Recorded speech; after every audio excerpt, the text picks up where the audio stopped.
are dying, and our survival depends on them. That's why 4RB's created the Pure Wave Cell, a breakthrough quantum device proven to help hives thrive, doubling colonies and boosting honey production naturally. Every jar of our Pure Wave honey fuels this mission, supporting beekeepers worldwide. Visit 4RBs.com. That's the number 4OurBees.com, and use code WITF for 20% off. Save the bees! Save us all!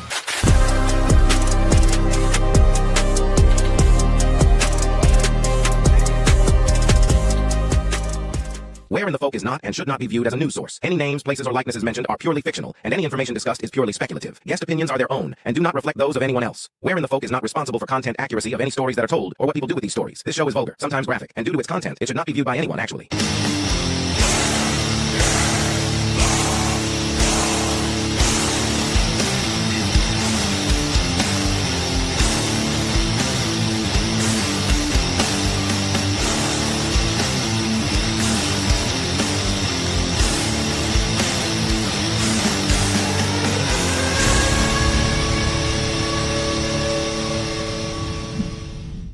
Welcome to another episode of Where in the Folk, and thank you for joining me today. While we wait for technical issues to resolve for the other host of the show, Morgana and Tully shall be with us shortly, but I like to go ahead and get started. Recently, I've been having this discussion with people, and I want to hear what you think about it in the comments. I personally believe that a hot dog is a sandwich. Let me know what you all think in the comments. So anyway, we'll get straight into the news while we're waiting for everybody to join. So it comes to find out the search for the long missing Malaysian airline flight MH370 is to resume. I didn't know it had ever stopped. Malaysian airline flights MH370, a Boeing 777 carrying 227 passengers and a 12 crew member from Kuala Lumpur to Beijing, vanished on March 8th of 2014. If you all remember this created a lot of controversy and things of this nature. And after disappearing from the radar just 39 minutes into the flight, marking one of aviation's enduring mysteries, the plane is believed to have been deliberately diverted southward into the remote Indian Ocean, possibly crashing there after running out of fuel. Of course, there's no conclusive evidence or main wreckage has been discovered despite extensive multinational researches. Over the years, about 20 pieces of debris and some confirmed from the aircraft washed ashore on the African coast and Indian Oceans. Well, in the Indian Ocean islands, but there's offered limited clues, fueling theories from pilot suicide to mechanical failure. Families of the victims, including over 150 Chinese nationals and citizens from more than a dozen countries, have long demanded answers and compensation, with annual memories underscoring the unresolved grief. Hey, Landa. Yeah, I'm the only one here right now, but hopefully people will be showing up soon. There might be concern with StreamYard. So when this happened, this sparked a lot of conspiracy theories, from aliens abducting the ship to Iran shooting it down, and of course the leading theory, which is what most people out there in the mainstream believe, it just ran out of fuel. But why would it have been diverted so far off course, especially with all the technology we even had in 2014? It's really hard to say. But Malaysia announced on December 3rd of this year, a couple days ago, that the deep sea search will resume on December 30th, conducted by a U.S.-based robotics company from Ocean Infinity under a no-fine, no-fee agreement that was signed back in March of this year, covering a targeted 15,000 square kilometer area in the southern Indian Ocean, deemed the highest probability based on drift models and data analysis. The intermittent 55-day operation, potentially costing up to $70 million if successful, follows a brief February to April 2025 effort halted by seasonal weather. Building on Ocean Infinity's unsuccessful 2018 scan, Ocean officials have expressed hope for closure supported by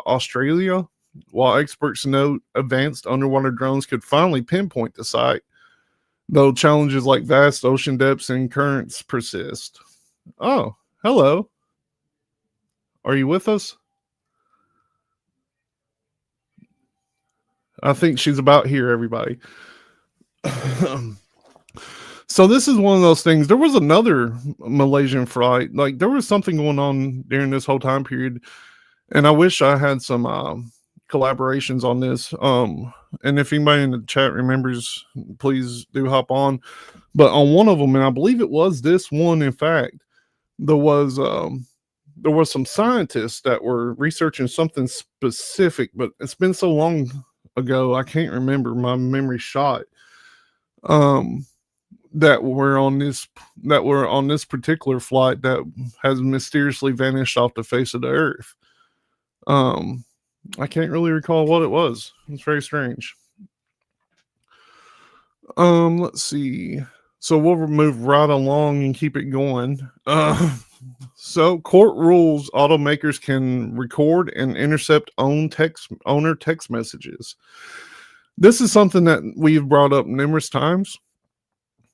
And it seems to be that fairly soon they're trying to force us into some kind of state where one of the last pinnacles of where you can feel safe is in your vehicle. That's where I held my rock concerts.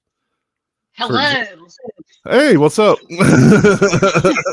Okay, well, note to self, do not change all your stuff up the night before a podcast because nothing's working. So we're going to do it from the phone this week. Well, hey, whatever works. That's it. Sorry to leave you hanging. That's all right. Me and Lando were hanging out. All right. Hello, everybody. That's okay. The Cecil show would be cool as hell. I can see that going in so many directions. Absolutely. Mm-hmm. So I got into the court rules. Automakers can record and intercept owner text messages. Oh, great. Yeah. But we just got started on there, and have you had a chance to look at the Malaysian air flight where they're going to resume the search? Yes, actually, as a matter of fact, I think I sent that to Tully this week. Yeah. Yeah. I just read through that. What's your thoughts on that whole thing?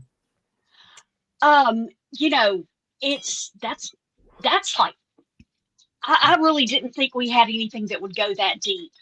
Hey, Crystal. I mean, I just really didn't. I thought that,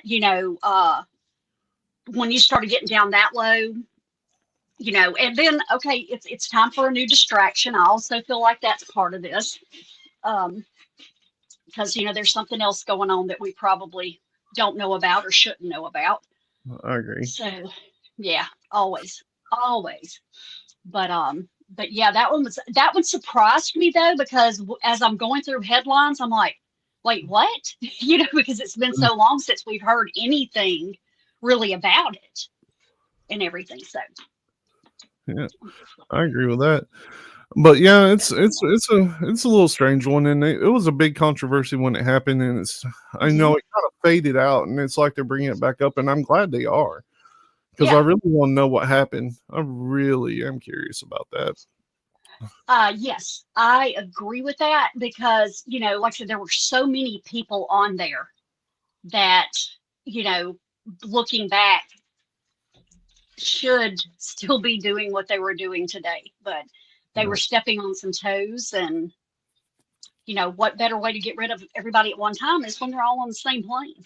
I agree 100%. It's very similar to the Titanic in a way. It's a playbook that happens quite often. For those who haven't watched us talk about this 200 times, on the Titanic, there were several people that opposed the Fed, essentially, the federal bank, and they all went down, and that was a bunch of billionaires that actually had the chance to make a change when it came to that. There was another billionaire that was scheduled to be on there that supported the Fed, who just so happened, which happens all the time in history, didn't make the boat. Yeah. Yep, just at that last minute, remember, dang, I forgot to turn the stove off. Exactly. And that Yeah. happens more and more often, not when you start seeing events that take the lives of a lot of people, but then there Hmm. are, significant like powers on those particular transports that also go down with it. Yeah, So it's kind of exactly. strange. Yep. So, and I feel really bad because I actually had a feel good this week. Nice. Yes. I mean, so, maybe it wasn't a feel good to everybody, but I thought it was cool as hell. A staff at a Virginia liquor store got in on Saturday. They were closed Thursday, Friday for the holidays last week, and Mhm. they found a raccoon had burgled the store while drinking his way through the liquor section. They found him passed out in the bathroom between the toilet and the trash bin, and evidently, his as the Brits put it, his tipple of choice is Scotch. Nice. Yeah, yeah. And said the animal control transported the suspect for questioning down to animal protection, but they gave him a chance to sober up, let him sleep a few hours. No signs of energy, and then he was safely released back into the wild. But yeah, evidently he fell through a tile. He was in like the upper, like crawl space or whatever, and fell through the tile, and just, I don't know if maybe he busted something on the way down and went, "Ooh, wow, that tastes pretty good. What else do they got?" Or what? But yeah, I thought that was pretty cool. That's the reason raccoons freak me out, because they have opposable thumbs. I don't like that. Yes. They can You know twist. that they said that they are on the point of domesticating themselves. Wow. Yes, because they're getting to where they're around people so much, and they're in cities and stuff, and said, they're getting more comfortable with people, and said that they feel like that this is probably the way domesticated cats came about, is the same kind of path you're seeing the raccoons make right now. That, I mean, I wouldn't be opposed to having a pet raccoon. Uh-huh. Hmm, Yep.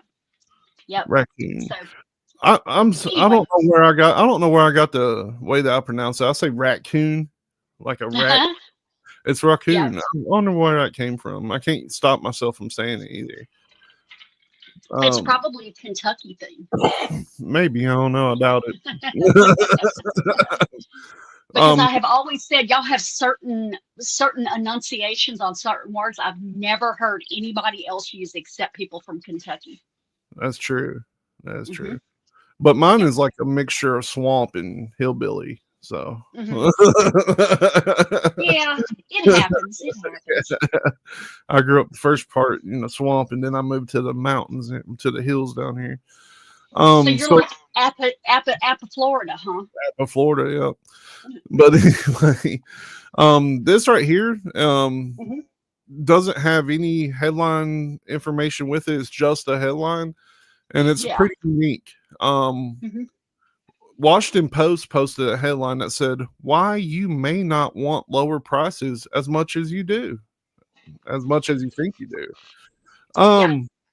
So what does that even mean? Of course, I want prices. I want cheaper gas. I want cheaper groceries. That's what everybody's end goal is. It's not going to happen. No. The only thing we can hope for now is that plateaus for a few years. Um, Exactly. but that's the most ridiculous headline I've ever seen. Everybody wants cheaper things. Like, Yes, yeah, especially your necessities. I mean, there are several states that don't even charge sales tax on food because it's a necessity. And when you've got all of this stuff getting higher and higher and higher, it's crazy. yeah, And if you don't want lower prices, you are in a bubble all year long on your own. yeah, yeah. I And mean, so, because yeah, normal people are ready for prices to come down. I mean, if I had $10 million in the bank, I could care less. Um, Hmm. but I don't. So No, I would really like to be able exactly. to afford, your Yeah. food, Well, without that's like, I'm sorry. bioengineered all day, without eating bioengineered shit all day. Absolutely. And I've been seeing this and I've heard people talk about it. And I'm like, I'm sorry. I'm not spending that on a maybe. These new Dubai chocolate bars. Yeah. They're like $15 for a damn regular sized candy bar. Yeah. And they really don't look like they taste that good. So I don't trust you when you tell me, oh, it's so good. Well, you buy one and give me a bite. And They then are we'll pretty, go from there. they are Are they? pretty, yeah, they're pretty good. Okay. Um, All right. I can't bring myself to do it. so there's a place that Mandy took me to one time that sells these strawberries covered in Dubai chocolate with the stuff that goes in Dubai chocolate, and it's, Mhm. Yeah. delicious. I mean, like I said, Atlanta said her kid bought one and they were pretty good. And like I said, my granddaughters have bought them and just raved about them. And I'm like, but neither one of you brought me a bite. Yeah. Well, I was Yeah. watching Pulp Fiction the other day, and what was it, a $6 milkshake or something like that? He's Mhm. like, I don't know if it's worth $6, but it's pretty damn good. And that's how I feel about the Dubai chocolate bars. Okay. Okay. All right. That's fair. That's I fair. don't know if it's worth $15, but it's pretty good. You're not hearing me double, are you? No. Okay. No, because my light just came out on my mic, and so I was just Yeah. making sure I'm not doubling up. But yeah, like I said, I'll take y'all's word for it, and hey, maybe I'll treat myself over the holidays to one. That's about the only time you can do it. I'm like, you know what? After I paid all my bills, I got $16 left. Let's buy this $15 candy bar. Do you want to know what my guilty pleasure is during the holidays? What's that? Those chocolate oranges. I don't know anything about that. It comes in a piece of metallic orange foil. And when Okay. you open it up, you have to slam it against something and it breaks into sections like an orange does. And it is dark chocolate that has a hint of orange Ooh, in it. Nice. I love those damn things. They are so good. And Oh. they're not but like $4. So, Speaking of guilty pleasures, Spotify did that roundup thing. And I didn't realize that I listened to this band as much. We talked about them recently, but my artist of the year in 2025 was ICP. When I seen that, I was like, oh wow. oh no, I am still Juggalo. Juggalo adjacent. But anyway. Yeah. Apple Music does that too. And I can't remember who my number one was, but mine had a lot more country this year than normal. Yeah. But it's okay. No, I think that part of it is unfair in the sense that like one of my top 5 on artists was crap. Hang on. I can picture him in my head. It starts with an H. Henry Rollins. No, I love Henry Rollins though. He's one of my favorite people. But it's shit. Hardy. Oh yeah. Hardy's got just as much heavy as he does country, so yeah, he's all right. Yeah, But my listening age, Crystal, was 42, which is fairly accurate. I'm 40, so. No, Crystal, but I do like Hosier. I do like him. Hosier. Yeah, he a few years ago was really popular, but he had a song called "Take Me to Church" that topped all the charts for a minute. Okay. Yeah. Well, segue. Right. So, on November the 18th in Oklahoma City, a tragic accident unfolded when 2-year-old Lachlan McGuire was mauled to death by the family's black pit bull named Ella in their home. The toddler, who was just weeks shy of her 3rd birthday, was found unresponsive in her bedroom after her mother, 24, called 911 reporting their daughter had stopped breathing. Officers arrived for a welfare check, discovered Lachlan's body covered in severe bite marks and gruesome injuries consistent with a prolonged dog attack. So the mother reportedly told them, my daughter got ate by a pit bull, while the father urged an officer to shoot the dog. No, shoot the fucking parents. Okay, let me finish. The child had been locked in the room overnight with the dog using a double-sided toddler lock to prevent her escape, a setup her parents admitted was intentional to isolate the aggressive dog from the family's other pets. Well, documents later revealed this isn't the first attack. So 2 weeks earlier, the same pit bull bit the same child, partially severing her ear and requiring treatment in the ER.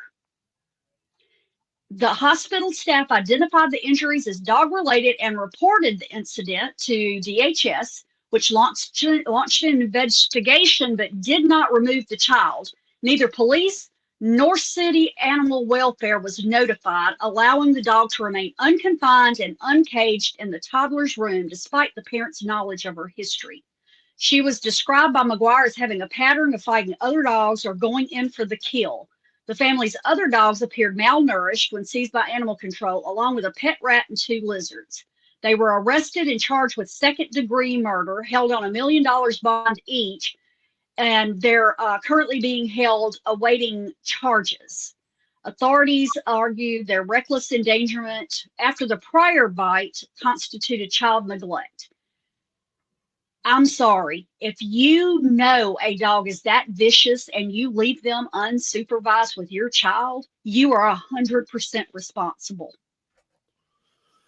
Yeah, I mean, of course, we're all dog people. We all love dogs. Yes. And I'm going to tell you something, Cecil, and to be fair, Yeah. I am the first person that will tell you if a dog attacks a child, you take that dog out. I agree. You because know. at that point, I mean, they're just not. Right. Yeah, Right. they're not able to be around anybody. No, but like I said, I would never leave my child alone with a dog that I knew had that propensity. I wouldn't have the dog in my house. I would rehome it, or whatever needed to be done. But my son was attacked when he was 2.5. He was staying with actually it wasn't even their dog, but she decided she needed to go somewhere and left my child with her mother, and she had the dog, and Stephen had bite marks down his face, the back of his arms where he threw his arms up to protect himself. I mean, and it could have been a lot worse than it was. Yeah. But these people got pissed off because, one, we asked if the dog had been vaccinated. He just attacked my child. Does it have rabies, or is there any chance at all it has rabies? And if not, you also need to take care of the damn dog, because if he'll attack mine, you've got 2 younger than mine at home. Yeah. I mean, I was attacked by dogs twice when I was a kid. When I lived in Florida, I got attacked by a dog. It was a golden retriever. I fought it off. I held it by its throat, and my black lab saved me from that one. Yeah. I had a black lab, and that golden retriever attacked me, and then my black lab fought it off. And then when we moved up here, no shit. When we moved up here, my neighbor had 2 golden retrievers, and they both attacked me. And luckily, I was able to fight them off too. Literally fought them off, like punching, poking eyes. So, golden retrievers don't like me for some reason. Yeah. So It sounds that way. Yeah. The only dog that has ever bitten me, and I mean seriously to hurt me, was a chow. And I to this day don't like a damn chow, because that's the only thing I ever had, the only one that I've ever been around. And I was literally sitting watching TV. I was probably about 9, and it came in the house and bit me in my back. Yeah. So, there was no antagonism or anything like that, because, sometimes kids get rough. I get it. Sometimes they pull and pinch and things like that. But it's one thing for a dog to get them off of them and then to go into full attack mode. When I got attacked in Florida, I was probably 4-ish, maybe 3 or 4. And when I got attacked up here, I was like 8. Mhm. Haven't been attacked since then though, so that's good. Um, yeah. Now I've got a little Chiweenie that'll bite the crap out of me when I try to do her nails or anything like that. That's why we have one of those little hanging contraptions Yeah. and a muzzle because she's serious about that. Mm. But like I said, no, I'm glad that they are holding the parents because, like I said, I just can't imagine leaving your child unsupervised. We had one down here a few months ago. Uh, that was in Georgia, I think it was. And the parent had dropped the child off at her sitter's. The sitter decided that he was going to take a nap and left the 3-year-old running loose. He got out of the house and went and let their, I think it was Dobermans out, Oh and they yeah. mauled him to death. Mm. And do not by any means. I bred pit bulls for years. Yeah. I mean, I never had a biter. 99% of the time, it is how they are raised. Most of the time. Now some of Mhm. them. Now some dogs are just like humans. They have a affinity for violence, but for the most part, Absolutely. it's how they're raised. But Right. my big dog, my big dog, he's the sweetest dog in the world. Unless you come up on the property not invited, Mhm. or he don't know who you are. Yeah, But yeah, I think that's just a protection thing. I do. I don't think it's breed specific, when they talk about bad dogs, because they try to demonize certain breeds. And I just don't feel like that is. The two dogs that are most apt to bite their owners are Dalmatians and Spaniels, Larry, statistically. I had a cat that attacked me constantly for 14 years. That's Yeah, every time I looked at cats him, and he was are a my whole other breed. he was my cat. He attacked me all the time. Well, But my son has an autistic cat. I didn't know that was a thing. I didn't either, but when he adopted it, that was one of the things that was disclosed on its papers. Nice. He goes, I couldn't tell you what difference she is from any other cat I've ever had. Who knows? Yeah. But All right. But so anyway. court rules that automakers can record and intercept owner text messages. So that's good news. Mhm. A federal appeals court in Seattle has ruled that automakers like Honda, Toyota, Volkswagen, and General Motors do not violate Washington state privacy laws when their vehicles' infotainment systems automatically record and intercept owners' text messages and call logs from connected smartphones.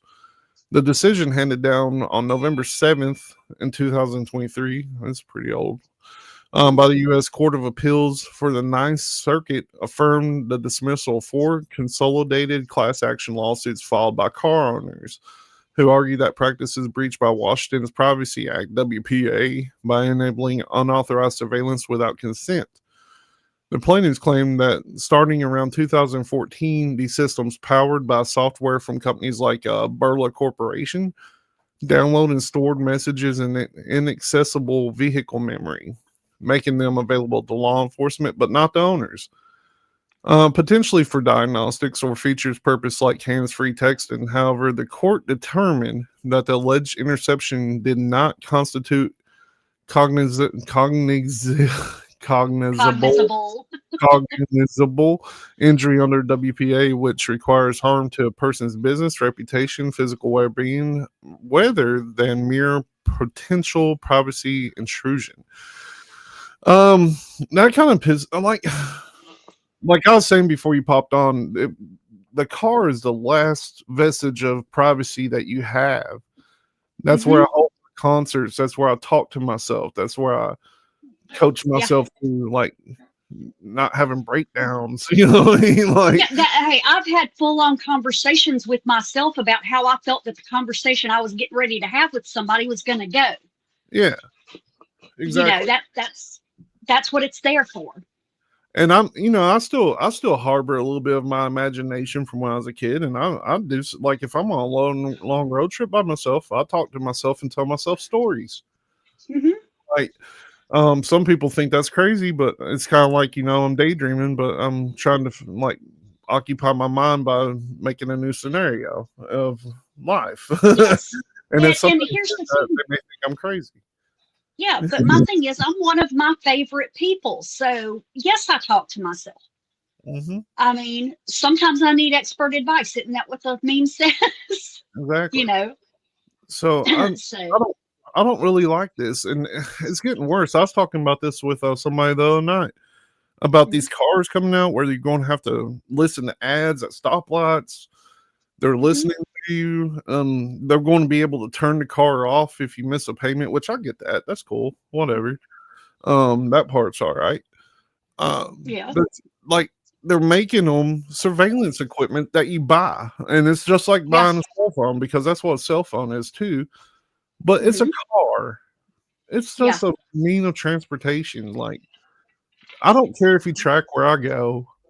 Just don't right. listen to me. Like I say some crazy shit when I'm by myself. Like, and I don't. Yes. I want somewhere to be able to say that freely. Hmm. Get it off my mind. Like I don't know. Right.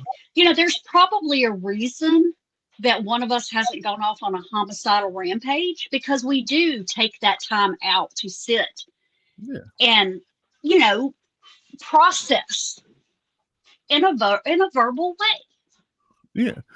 If you've never been sitting in your car and just start smacking your steering wheel and scream at the top of your lungs, have you ever lived a real life? Is the thing I'm saying. No, Like you everybody. haven't. Yes. Yeah. Or, Um, dog cuss that person that cut you off a while ago. You mother, if I ever get my damn hands on you, rah, yeah, rah, rah, rah. Yeah. That's part of it. that's part of being an adult and being able to drive around. Like, That's right. yeah. I I have mean, saved more than one domestic dispute, yeah. by getting in my car and calming down. Oh, my favorite And thing, yes, one of my new favorite things to do, if we pull up to a drive-through and Mandy's with me, I'm like, if you keep, and like out of nowhere when they come on, I'm like, if you keep doing that, you're gonna have to walk home. Just like she's like, what?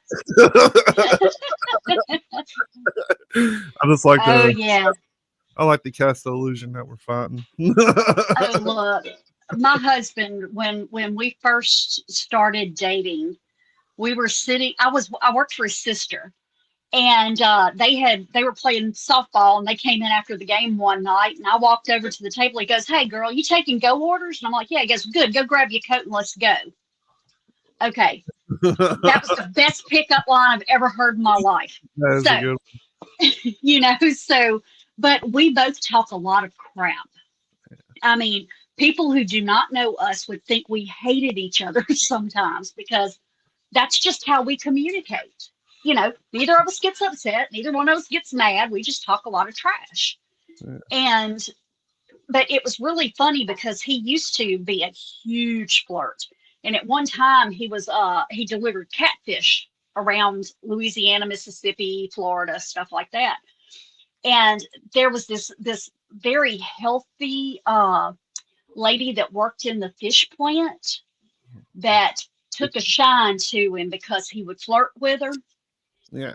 And I told him, I said, you're going to do that to the wrong lady one time, and she's going to take you up on that. Well, she was ready to take him home. And he's like, "Oh no, ma'am, your family. Oh, I'll take care of them, sweetheart. You just come on home with me. Big Bertha will take care of you." And he's telling me about this that night, and I'm dying. So I'm like, let that mouth get away with you. But Yeah. oh, It's funny. People hit Mandy up on her TikTok and her messages all the time, and she reads them to me. They're pretty yeah, good. yeah. But one of my favorite things to do is like be like, "Hey, do you want something from Wendy's?" And when she goes, "Yeah," I'm like, "All right, I'll see you when you get back. Here's my debit card."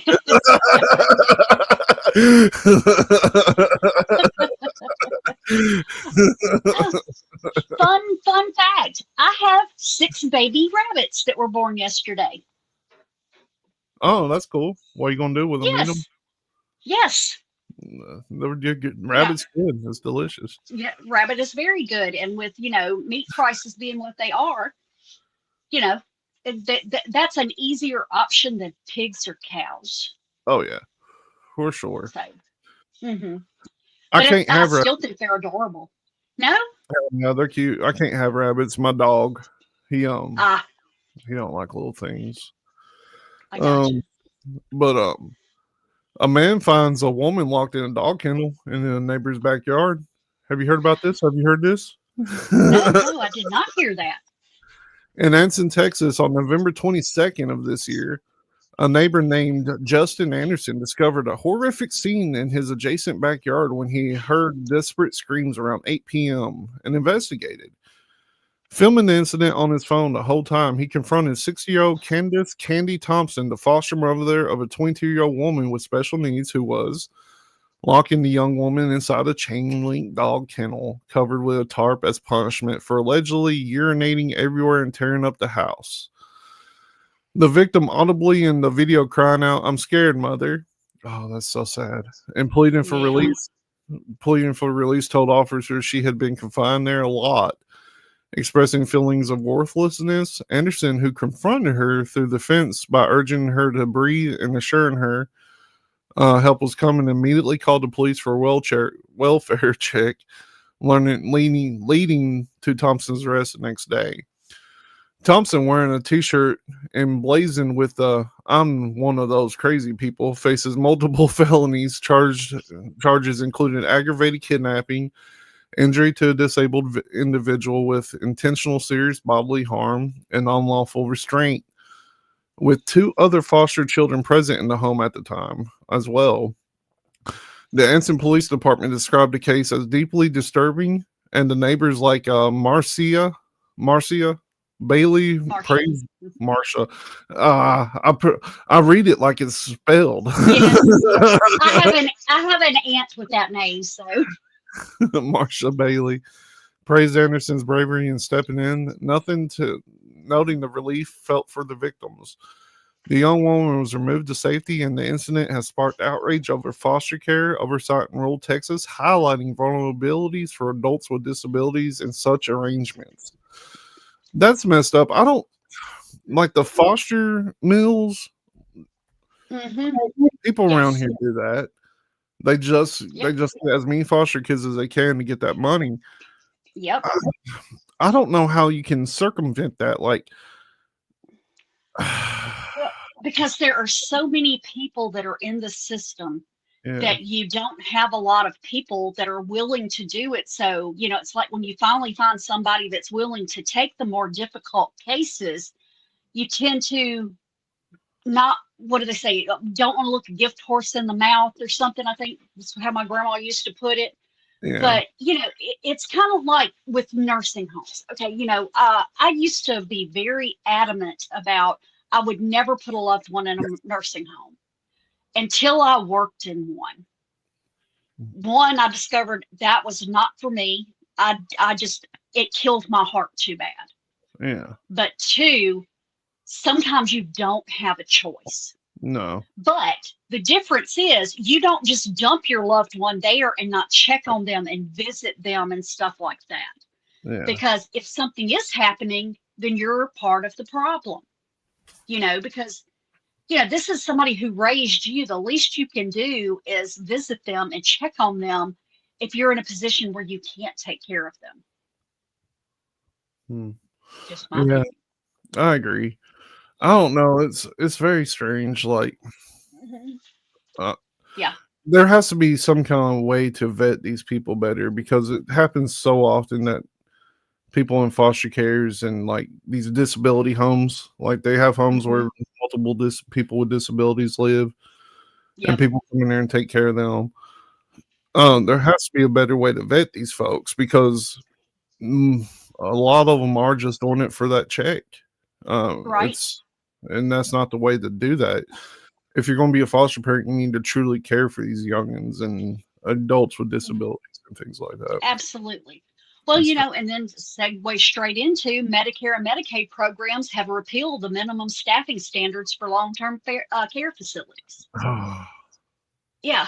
CMS issued an interim final rule on December the 2nd, effectively repealing key provisions in the 2024 minimum staffing standards for long-term care facilities rule, which had mandated specific nurse staffing levels for nursing homes participating in Medicare and Medicaid. The original rule, finalized in April of 2024, required facilities to provide a minimum of 3.48 hours per resident day of total nursing care, including at least 0.55 hours per day from registered nurses and 2.45 from nurses' aides, along with 24/7 on-site RN coverage. This was intended to improve resident safety and quality of care amid ongoing staffing shortages, with phased implementation starting in 2026 and full enforcement delayed until 2029 or later for most facilities. The repeal removes these mandates entirely, citing a lack of statutory authority, potential facility closures, especially in rural and tribal areas, and the absence of dedicated funding as highlighted by Public Law 11921, signed in July of 25, which had already imposed a moratorium on enforcement. The decision follows a series of legal challenges, including federal court ruling that vacated the rule for exceeding CMS's authority, and reflects the administration's emphasis on flexible state-led solutions over one-size-fits-all regulations. Industry groups like the American Healthcare Association and Leading Age welcome the move, estimating billions in cost savings for providers and arguing it prevents widespread closures that could limit access to care in underserved communities. However, advocates for residents, including AARP and labor unions, criticize the repeal as a setback on vulnerable older adults, noting that understaffing has been linked to higher rates of falls, infections, and neglect in nursing homes. CMS plans to retain other elements of the rule, such as enhanced facility assessment and Medicare payment transparency reporting to promote accountability without rigid quotas, while encouraging states to adopt tailored staffing guidelines. You know, that's part of the problem, is that these places are understaffed. Mm-hmm. And, you know, you're going to take that away, take what staffing that's required away. So would I rather there not be something close to me, or would I rather have a place that has enough people to take care of those that are there? I agree 100%. I don't know. Like, I kind of get this. I don't know. Like, how do we handle it though? You know what I mean? Because there's always going to be some kind of shortage, like when it comes to funding and things of this nature. I just don't know where we handle it from. Like, how do we handle it? Well, you know, first off, and I'll be honest with you, CNAs make crap for money.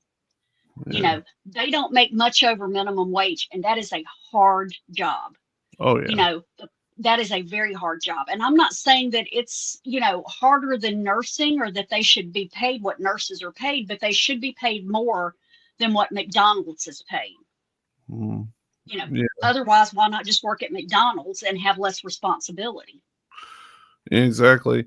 I don't know how true it is, but I seen something the other day that somewhere in the world there's a McDonald's paying like $26 an hour. And I would go work there like that.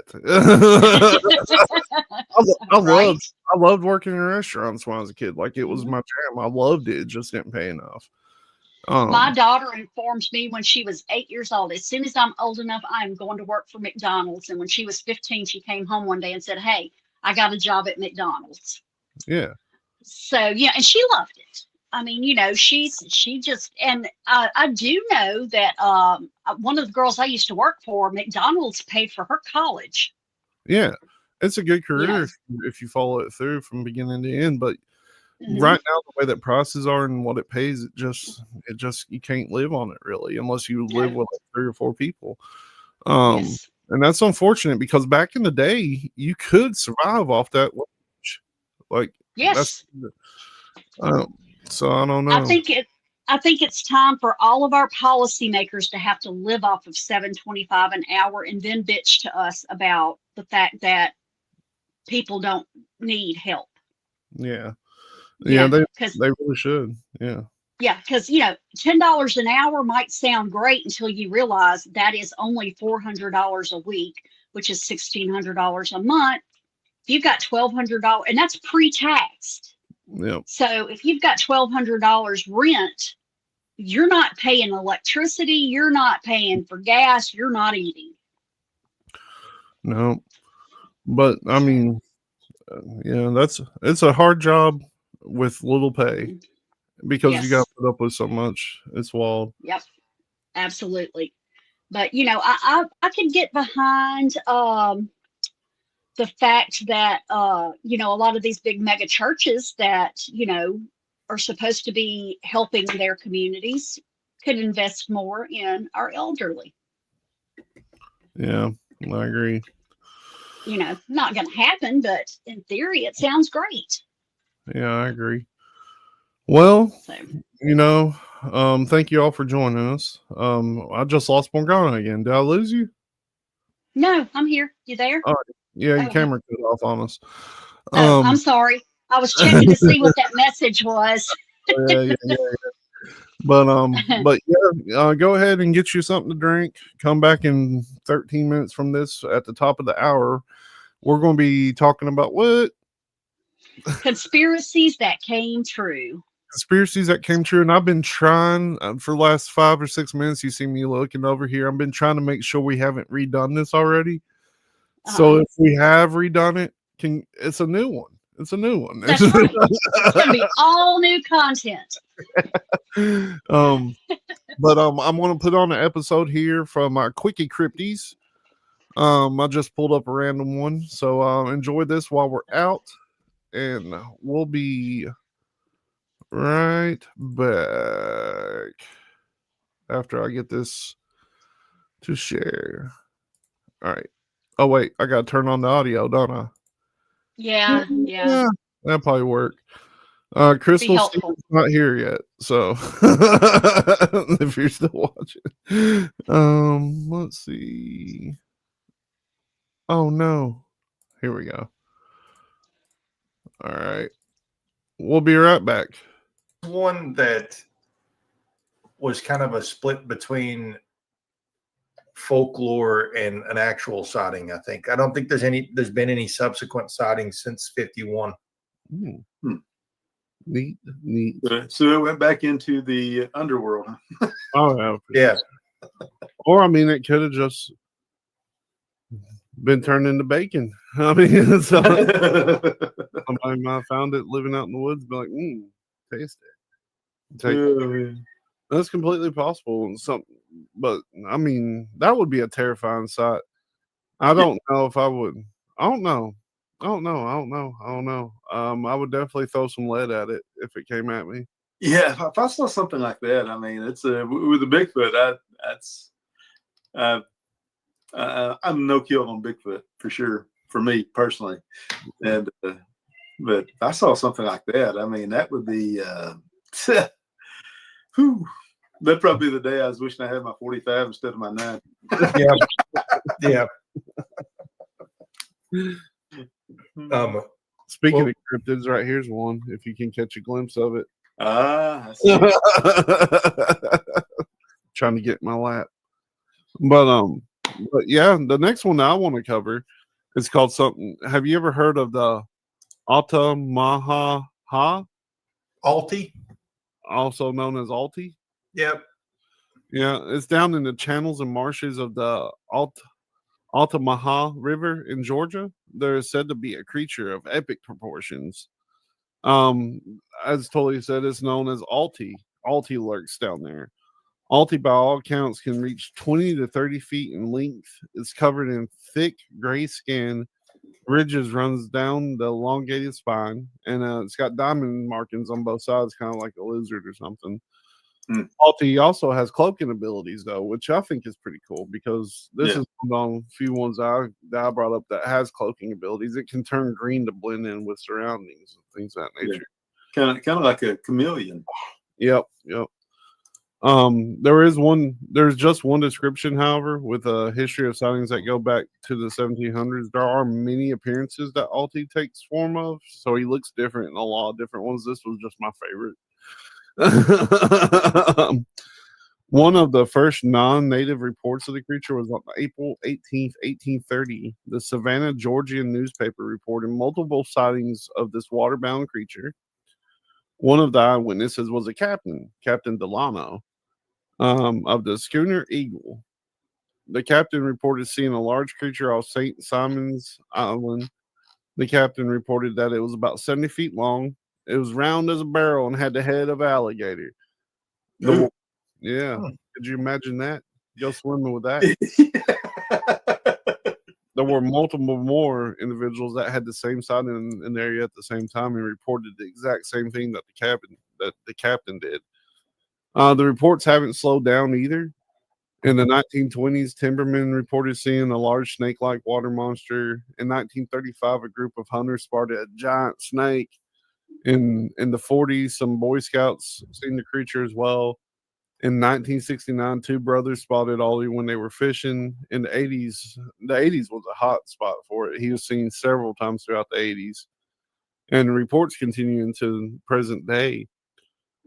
Although I didn't find any kind of reports of attacks from Malti, this is still a creature that you probably don't want to take a bubble bath with for sure. Yeah, that's an artist rendition of him right there. Let's see. I'm trying to see if this is the one. I can't remember. There's one of them, one of the sea serpent monsters. Now, this right here is supposedly Alti that was found on the banks. Looks a little different. Doesn't have the spine and stuff like that. Doesn't have the head. The head looks like it's missing. How big is that one there? Is there? There's not really anything to compare to. I'm assuming these are rocks. So if they are maybe 4 or 5 feet long, maybe it's a baby. Yeah, that's what I was wondering. Could that just be a little one? It very well could be. Yeah, this ain't the one. There's one of them, one of the serpentine river monsters where there's actually footage. That's not it. No. Oh yeah, I've seen it. It's in the acid. Remember, like if you remember, I think we play it on. We were covering one of the states. I think. Yeah. I can't remember what it was, but yeah, I'm sure we've done it before. Yeah. Oh, man. I like to find it. I wish I need to start taking a categorized list of everything we talk about because I can't remember. Well, of it. if this is volume 1, we'll definitely reference this when we do volume 2 so that we don't do any overlaps. Oh yeah, for sure. But as far as serpentine creatures go, I actually had one on the list as well. One of my favorite cryptids, Sinkhole Sam. Oh yeah. Oh yeah. Its other name is Foopengurkle for some reason. I like that name so much better. It sounds like a Willy Wonka character. Yeah, Foopengurkle. Or Dr. Seuss. The Foopengurkle went to the gurgle. Yeah.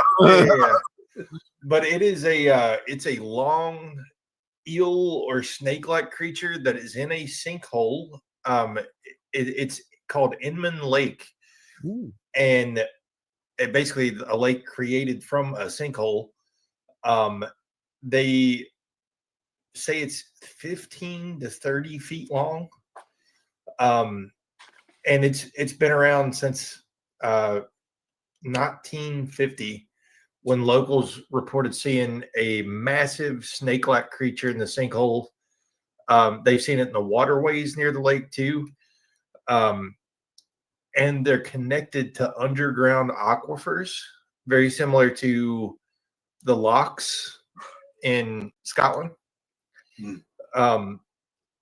There's a bunch of theories. One of them is that when the sinkhole opened up, it opened basically maybe a cave system with some giant eels or a surviving large amphibious reptile from the dinosaur age. Nice. Like an extinct creature. But yeah, people see it right up to today. and it's just like pretty much Nessie. Like people just out looking for it.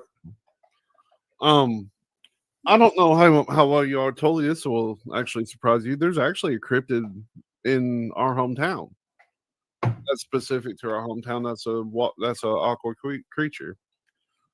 On do you know where Hogskin is? People listening don't. You remember where I grew up is the road straight in front of me. Yes, yeah. Well, back in the day when they used to strip coal, they would dig straight down and just strip it out, and then they would let it fill with water. There's one of these things, like it's a slither of water is what it looks like. It's probably 15 feet to the wall from the bank and probably 40 feet that way, like this way. But somebody tried to measure to see how deep it was, and they got down to 250 feet, and they didn't have anything that went any further. So it's just straight down. And there are rumors that there is some kind of serpent-like creature in that. There always has been. Has anybody seen it? I mean, no, not that I know of. Like an official account or something? Well, I've heard people say, yeah, I've seen it. It came up to the top of the water eating the fish because they put all kinds of fish in there, but you know how hillbillies are. I always thought that was cool. I like to go back there and check it out again. But it's crazy because it looks like black water. It's nuts. So, like, as soon as you step in, you're straight in it. Like, and it just shoots straight down about more than 250 feet. Nobody really knows how deep it is. That's, man. It's fun. Next time I go over there, I'm going to sneak on the property and I'll take a picture of it. You should. That's crazy. Yeah. Something's definitely weird with StreamYard tonight. I'm bouncing around behind the scenes looking. There's way more than 3 people watching us right now. I just don't know. I'm showing more than 3. Are you? Yeah. It's only showing 3 on my end. Maybe it's where I came. It's just a ticker. I ain't worried about that. I knew something was up when it was holding at 0.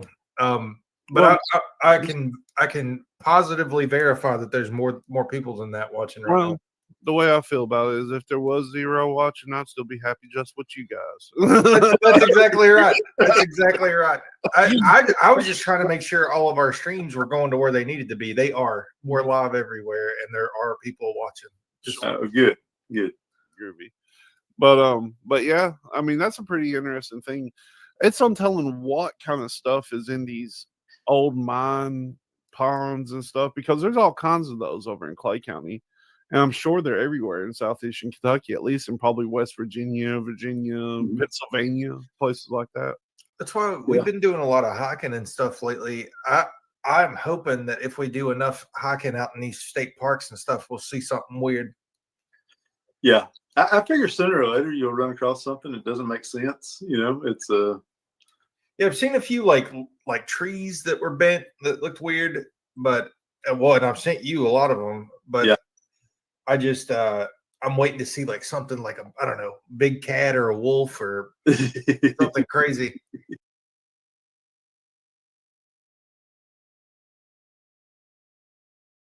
But wait, there's more! The bees are dying, and our survival depends on them. That's why 4R Bees created the Pure Wave Cell, a breakthrough quantum device proven to help hives thrive, doubling colonies and boosting honey production naturally. Every jar of our Pure Wave honey fuels this mission, supporting beekeepers worldwide. Visit 4rbees.com. That's the number 4ourbees.com, and use code WITF for 20% off. Save the bees! Save us all!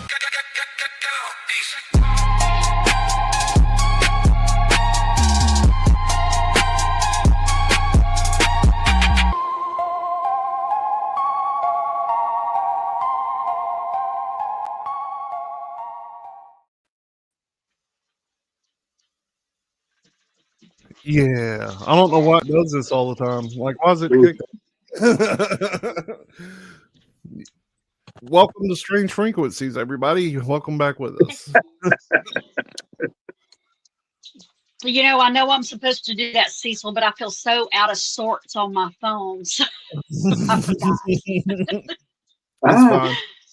Tully is stuck in cyberspace somewhere, so we're hoping that he'll be popping on here pretty soon. We'll see what happens. Yeah. Maybe he'll get to join us. I hope. Yeah, I hope so too. He's sitting back watching us laughing. Probably. Betcha. Yes. Yeah. We're getting spammed to death by Kick here. That's yeah, fine. I saw that. Yeah, it's all good. It's all good. So, what are we talking about tonight? We are going to talk about those conspiracy theories that, they told us all we were crazy about that actually ended up being true. That's true. Yep. As a friend put it to me, it's a conspiracy until we prove them wrong. Exactly. And some conspiracy theories sound too wild to be believed until they turn out to be true. Exactly. Yes. Yeah. So tonight we're going to dive into some from government cover-ups to shadowy experiments. We're uncovering the conspiracies that history has confirmed, and some of the ones that remain in the realm of speculation potentially. So, how do you guys want to get started? Well, my niece a few weeks ago had posted on social media, "What's your favorite conspiracy theory?" And her dad came back and said, "Chemtrails." And I'm like, "But chemtrails are real." Yeah. And he's like, "No, it's not. That's why it's a conspiracy theory. It's not real." But here's the thing. Back in the 50s and 60s, they had Operation Lac, where the Army released zinc cadmium sulfide particles over St. Louis, Minneapolis, Corpus Christi, and Winnipeg to simulate how chemicals or biological weapons might drift, but they didn't tell anybody. And residents inhaled metallic particles for years. Then the Navy sprayed bacteria over San Francisco in Operation Sea Spray. They released them into the air. Citizens developed infections, at least one confirmed death, and the public was never told. So why would we think now that, oh, no, they're not doing that. They would never release chemicals onto its own citizenry. I got bullshit. Yeah, they would. Yes, they would.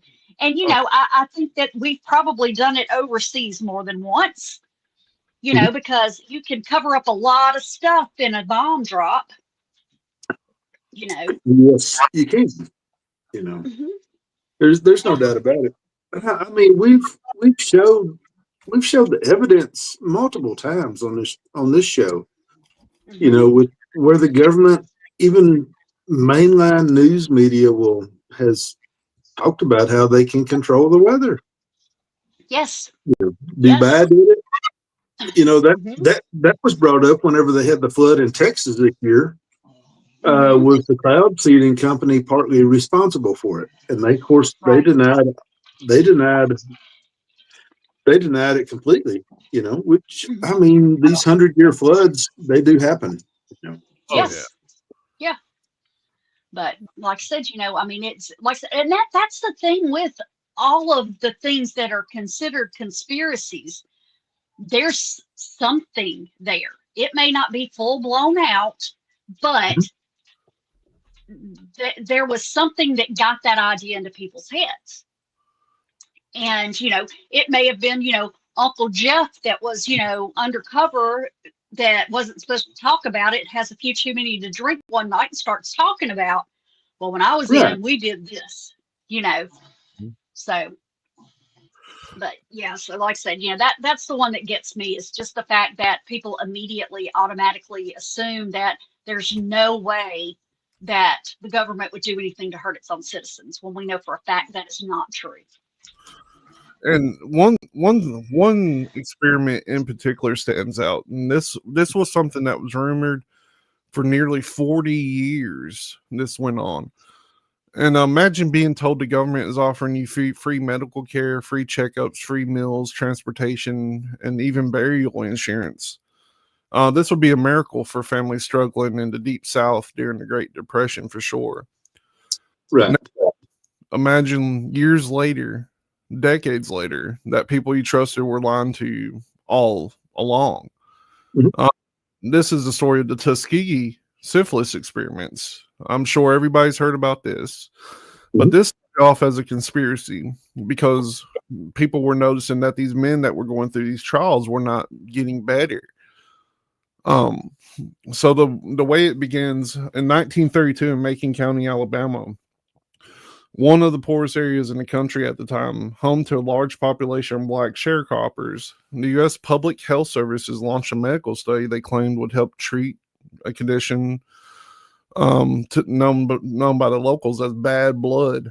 The term could mean almost anything: fatigue, anemia, infection. But 399 of the men who enrolled in bad blood was actually syphilis, which is a potentially deadly disease. We all know about this. Yeah. Enrolled another 201 men who did not have syphilis and who would act as a control group. None of them were told the truth about this. Doctors promised free care. The goal was never treatment. The real purpose was to observe what happens when syphilis is left completely untreated. This is horrible. Specifically, the bodies of poor black men whom the government assured would never question them is who they focused on during this, and it's for science.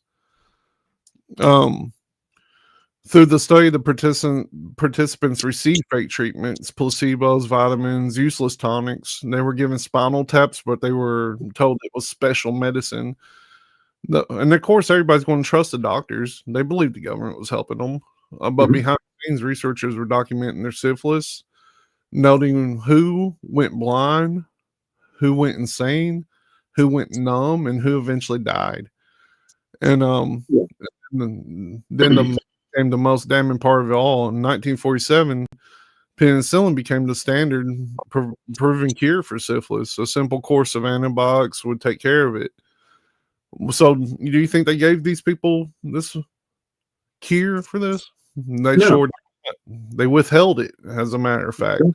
Yeah. Go ahead.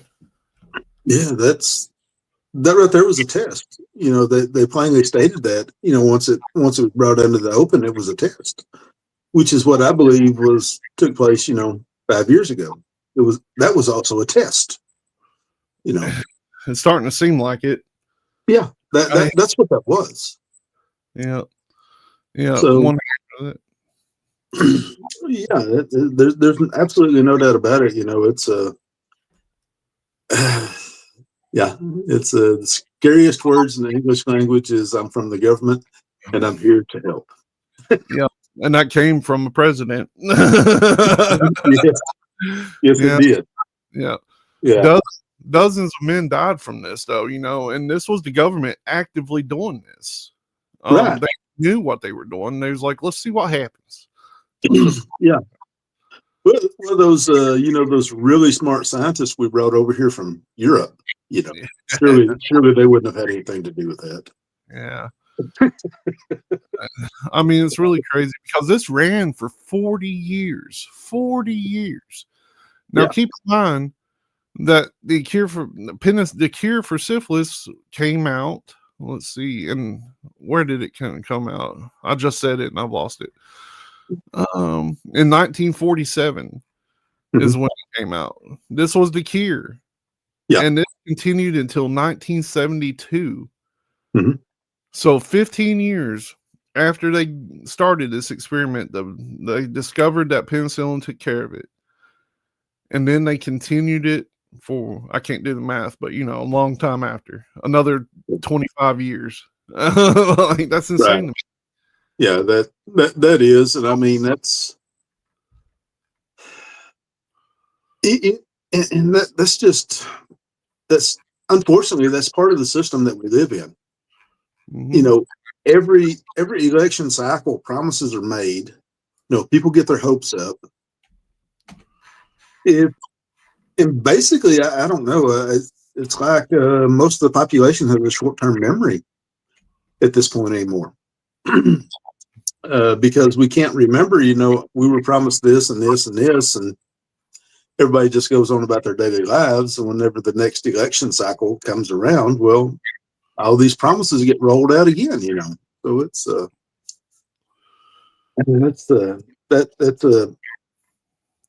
that's a very true and a very terrible trend that we're in. I agree. I agree. And like, it sounds like they're saying different stuff every time they promise us things, but they're not. You know, some things are a little different, but at the end of the day, it's all the same stuff that they're never going to do. Right. You know, that's what that is. I mean, if they had a cure, they had a cure for this for 25 years and never gave it to the people.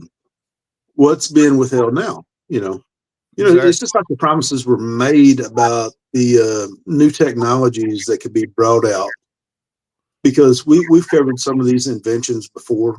We covered it briefly anyway. With different inventions that people have made.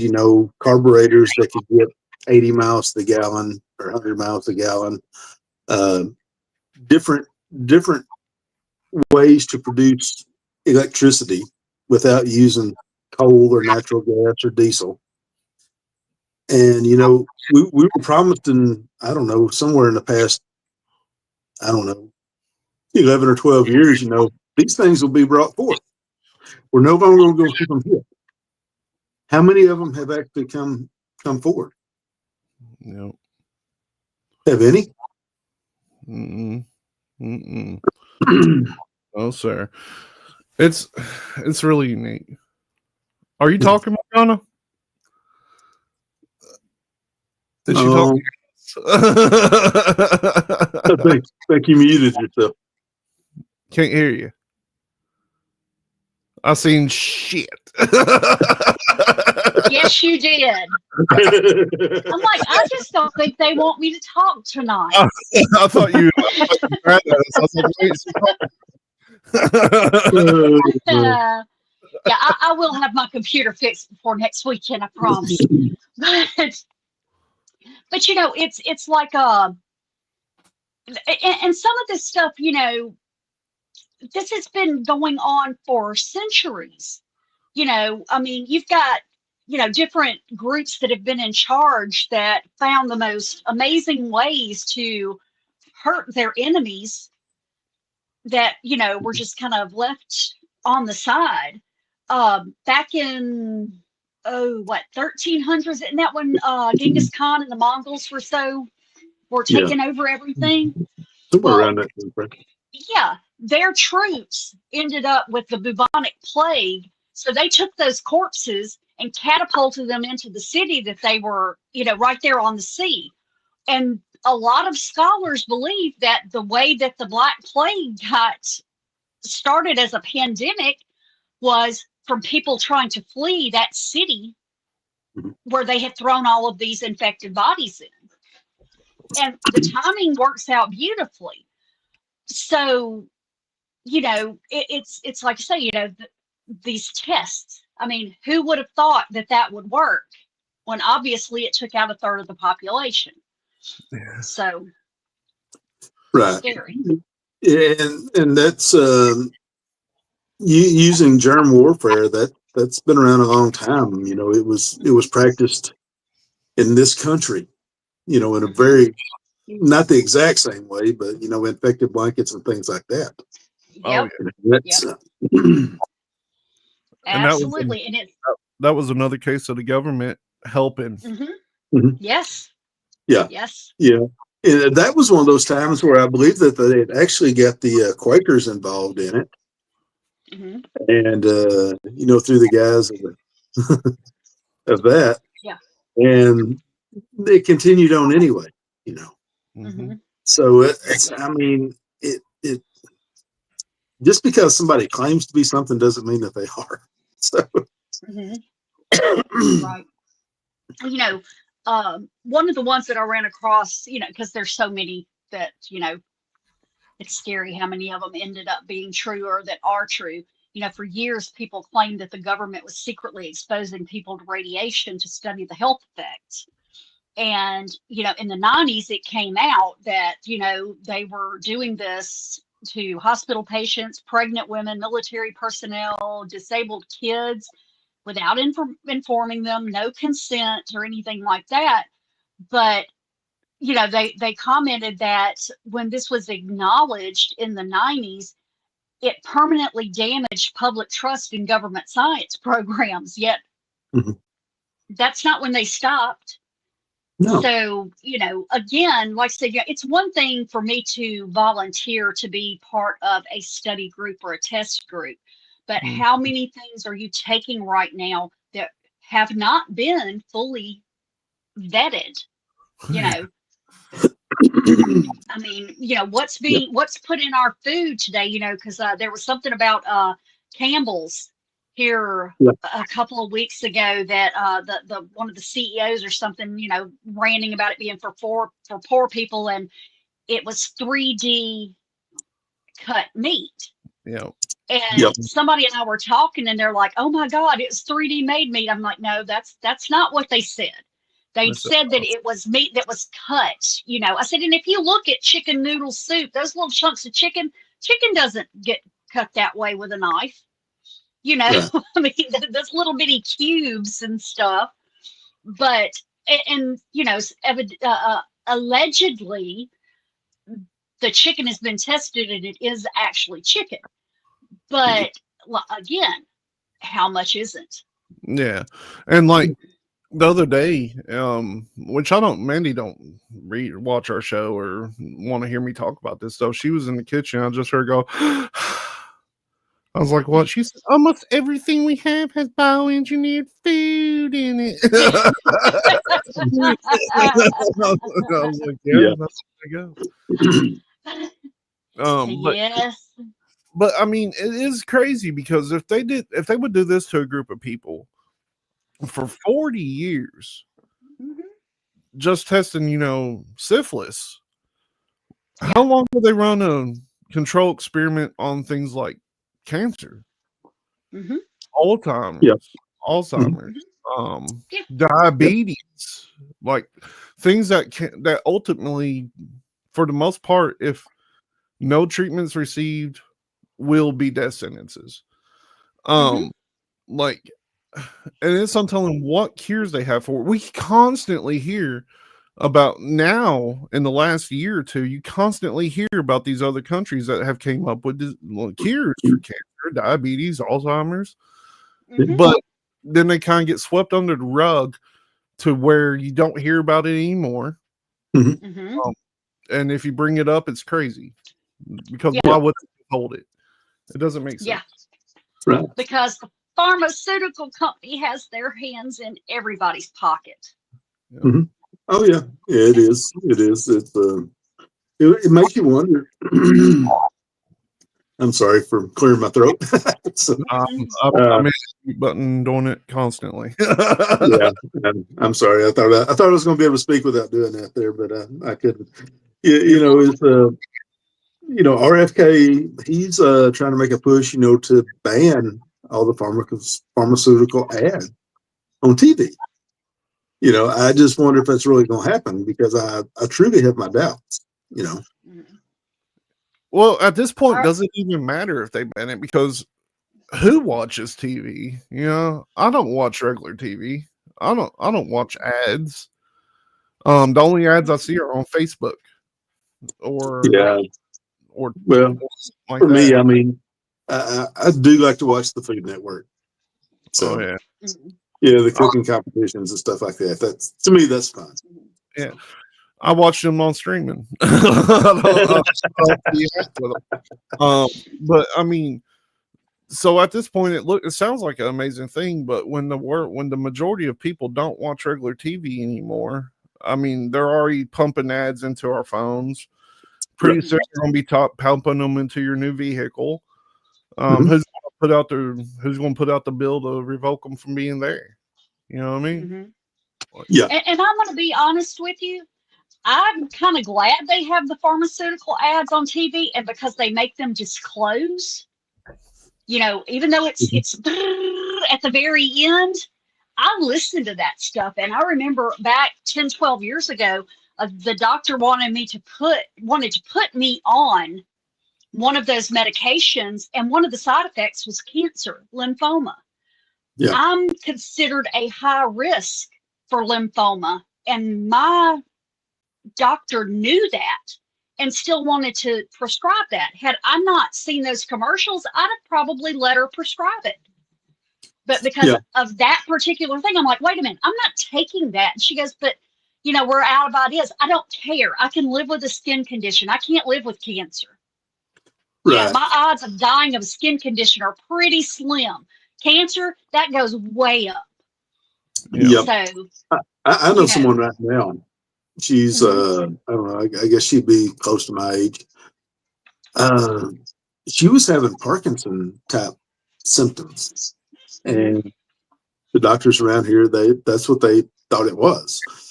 So they were giving her medicine for that, giving her medicine for some other stuff. And they finally got into a different clinic or got to see different doctors. They had to drive 15 hours to go to them. But what they discovered there is the reason why she was having Parkinson's type symptoms was because of the medicine that she was taking. Yep. And those doctors up there told them, said, if the medicine is not helping you, then it's hurting you. Mm-hmm. Well, and that is part of the reason right now I've started really getting back into homeopathy and apothecary stuff. That's a strong accusation there, Linda. They ate human too. Where she corrected it. They are.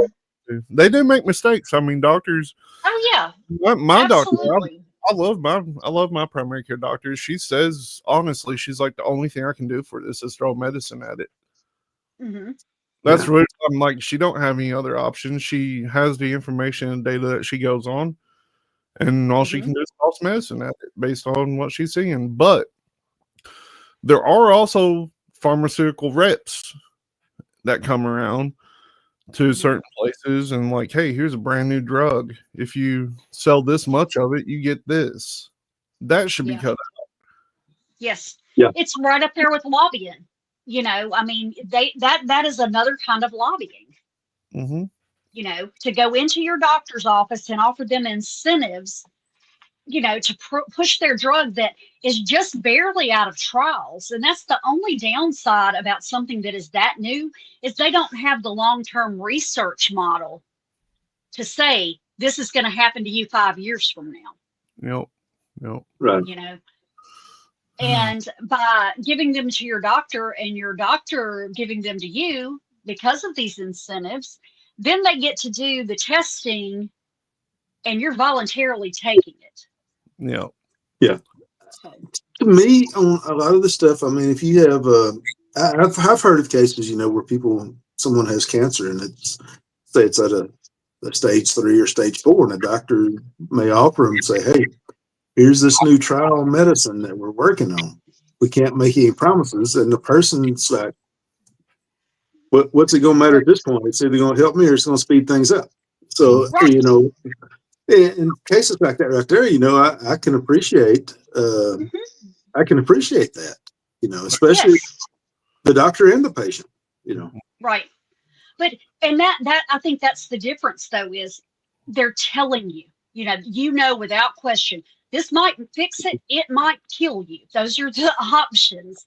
Right. But I am making that decision when they offer it to me. It's the ones that don't tell you all that stuff. That's what ticks me off, because like I said, if they know there's a possibility, they should have to disclose that.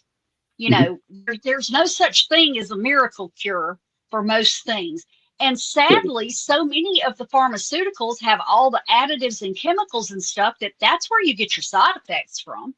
Whereas you can go out here and get some dandelion and get rid of your hay fever and get nothing for a side effect because it's a natural substance. Yeah. Yeah. I don't know. But I mean, this whole experiment should lead you to question that, because if they would do this to 600 men for 40 years, 25 years after a cure had already been developed, and withhold that cure, they'll do pretty much anything. Now, people can say, well, that was back in a time when, they were trying to figure things out. Well, they can figure it out a different way. They already had it figured out. Yeah.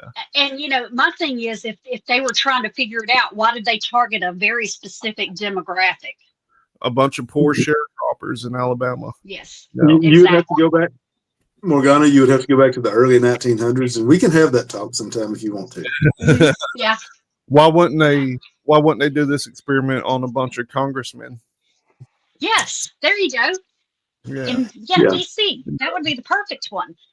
Or a bunch of yuppies in San Francisco. A bunch of rich kids out there playing hippie. You know what I mean? Uh-huh. Yeah. Exactly. So they Exactly. would beat Now, South or and do hey, it. Well, that I could get behind using death row inmates.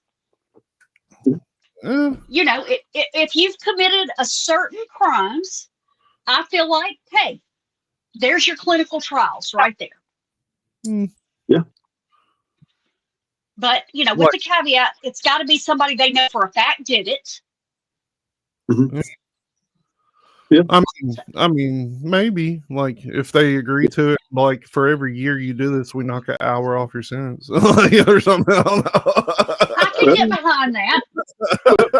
Well, so let's put more. Let's be more specific with it.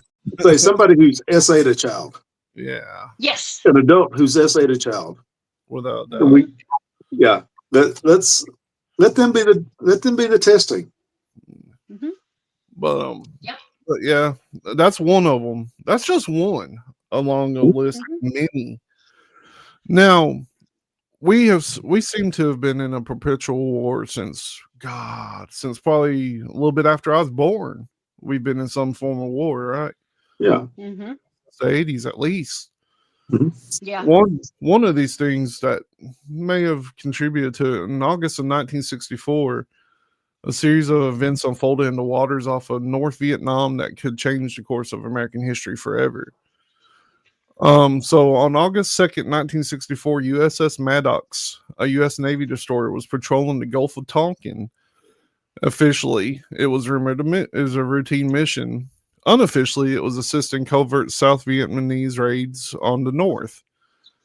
The day the Maddox was approached by North Vietnamese patrol boats, shots were fired, torpedoes launched, and the ship returned fire.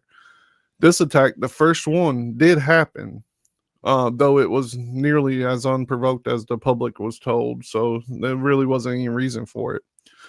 2 days later, however, everything changed. The U.S. announced that the Maddox and another ship, the USS Turner Joy, were attacked again. Torpedoes in the water, enemy vessels approaching, radar lighting up. But here's the truth. That second attack never happened. Never took place. And that second attack is what pushed us into the Vietnam War, where I don't know, what was it? Bear with me. I'll find it. I've got it.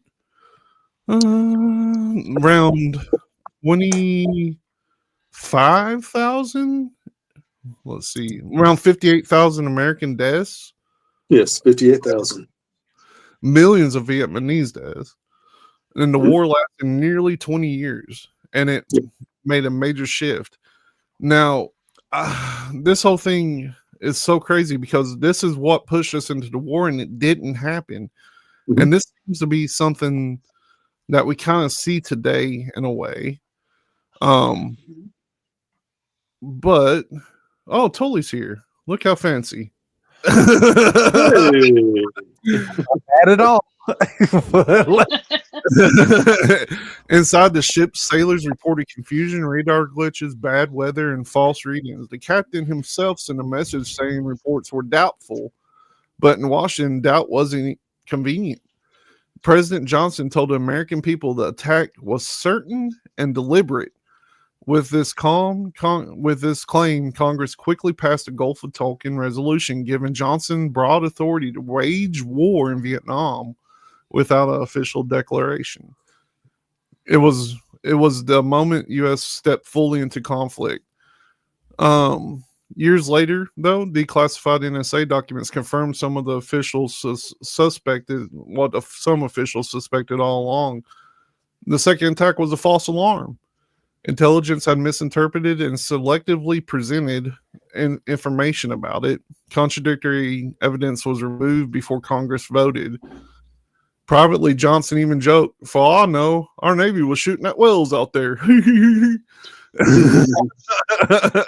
Yeah, Johnson, he was quite the character. He he used to love to ride around on his ranch in his Cadillac, and he'd drive around. The reporters would follow him. He drove across any deer. Well, he was going to get out of his car and shoot. Yeah. He had a affinity for pulling out his member as well and calling it a show pony, if I remember right. Yeah. Yeah. To anybody that was around, because he's, just get a boy.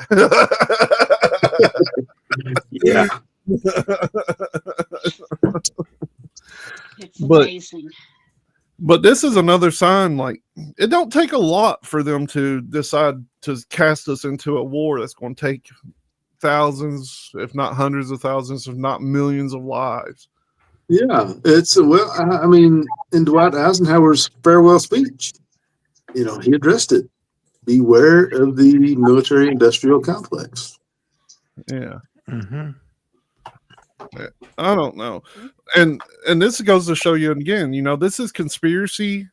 People knew about this or were talking about it, and they're like, "Oh, crazy conspiracy theory." And it was true. There was no reason for us to be sent into this war, but we really wanted to go in there, and they touched our boats, so to speak. I'm like, I don't know. So you got to think back to 9/11, and this might be, a little far out there. We went to war with Iraq over 9/11, who had nothing to do with 9/11. That much to do with it. That much. Zero to do with it. Yeah. Literally nothing. But we still went there. Don't ruin too much. I want to talk about 9/11 at some point in depth. Yeah. I'll just say this: no president can declare war without Congress voting on it. Mm-hmm. And they had a majority whenever we went into Afghanistan and Iraq. They actually voted on it twice, and it passed both times. Yeah. Come on, it was all those weapons of mass destruction. We had to get rid of them. Yeah. They were all in Syria anyway. Yep. Mm-hmm. Well, now Iraq is ran by Hezbollah and Syria is ran by Hamas. We totally democratized those places. Right? Yeah. Jenny, welcome back. We missed you last week. Hey, Jenny. Was you and Toby hanging out? You guys popped on at the same time. Yeah. Well, we've been talking about Jenny for more than a week. It's been 2 or 3 weeks. We was worried about you. Yeah, we're glad to see you're all right. But this whole thing with this just goes to show, like, what is the old saying? It's all about gods. Gold, oil, drugs, and what was the S? I can't remember. Gold, oil, and drugs. You know what I mean? Mm-hmm. That's what war comes down to. And the gold in this, I mean, I can't think of anything else it'd be, because in Pakistan they had people guarding poppy fields. You know what I mean? I can tell you without a shadow of a doubt, this is a current event. And it don't got nothing to do with anything other than the problem that we currently have, which is this $1 trillion that we've been accumulating over the last 40, 50, 60 years. They're about to, in my opinion, I think they're looking at like this war in Venezuela and stuff. War in Venezuela. What do you? I never heard about it, but I mean, is it going to be a war? Well, here's the thing: we've already killed like 80 people off their coast. Random people in boats. I'm sure you've seen the videos. So they don't have a formal military. They do have a formal military, but not in the sense that we do. It'd be very easy to storm the beaches, but what's going to happen is it's going to be, because it's a lot bigger than Panama. Like we invaded Panama in 1989, I think. Yeah. Panama was like a one city, one pony show. Venezuela has a ton of cities and a ton of jungles. It's more similar to Vietnam than Panama. Yeah. And there's enough cities there. Because the dude, I forget what his name even is, it was talking about it. He's Cuban of Cuban descent. You talking about Maduro? No, he's an American. He's a politician. He's in charge of this whole like thought process that's happening right now. Marco Rubio? Yes. Okay.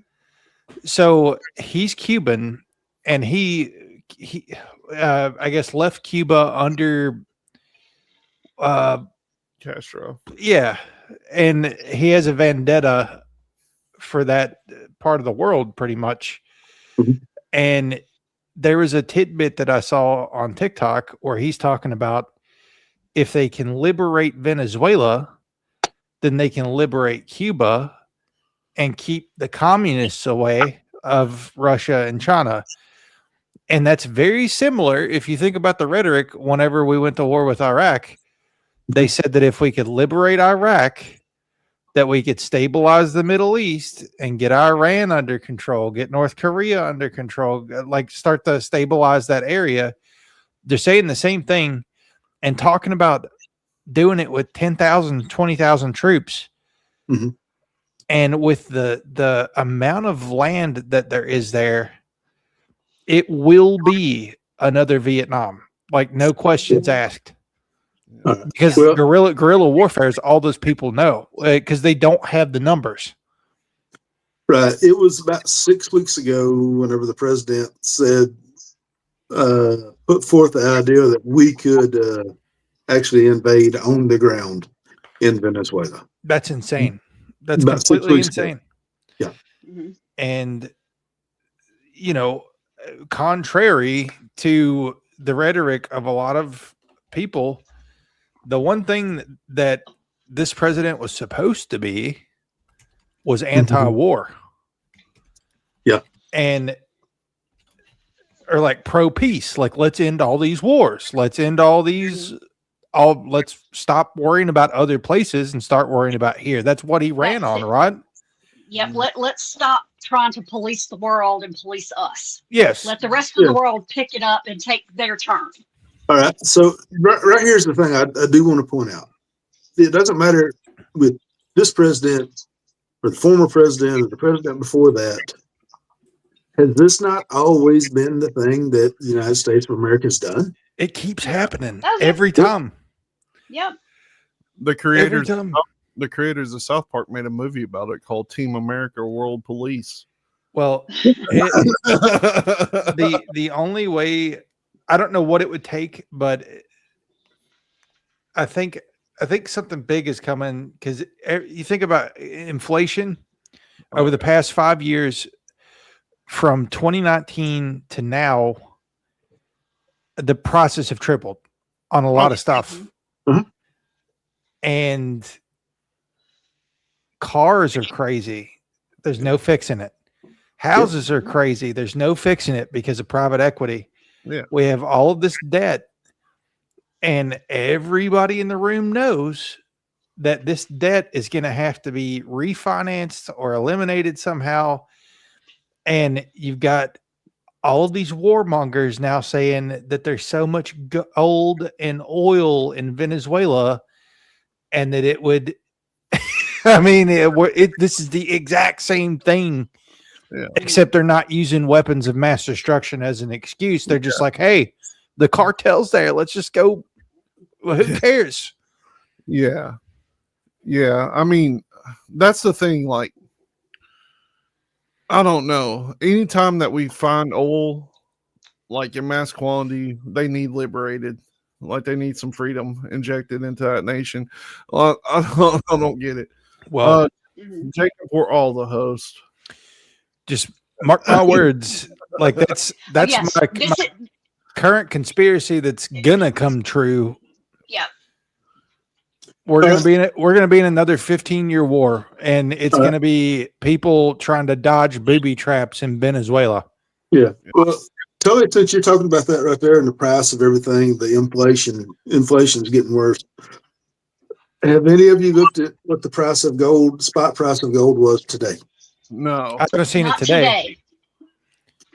It's fluctuating between $4,200 and $4,220 an ounce.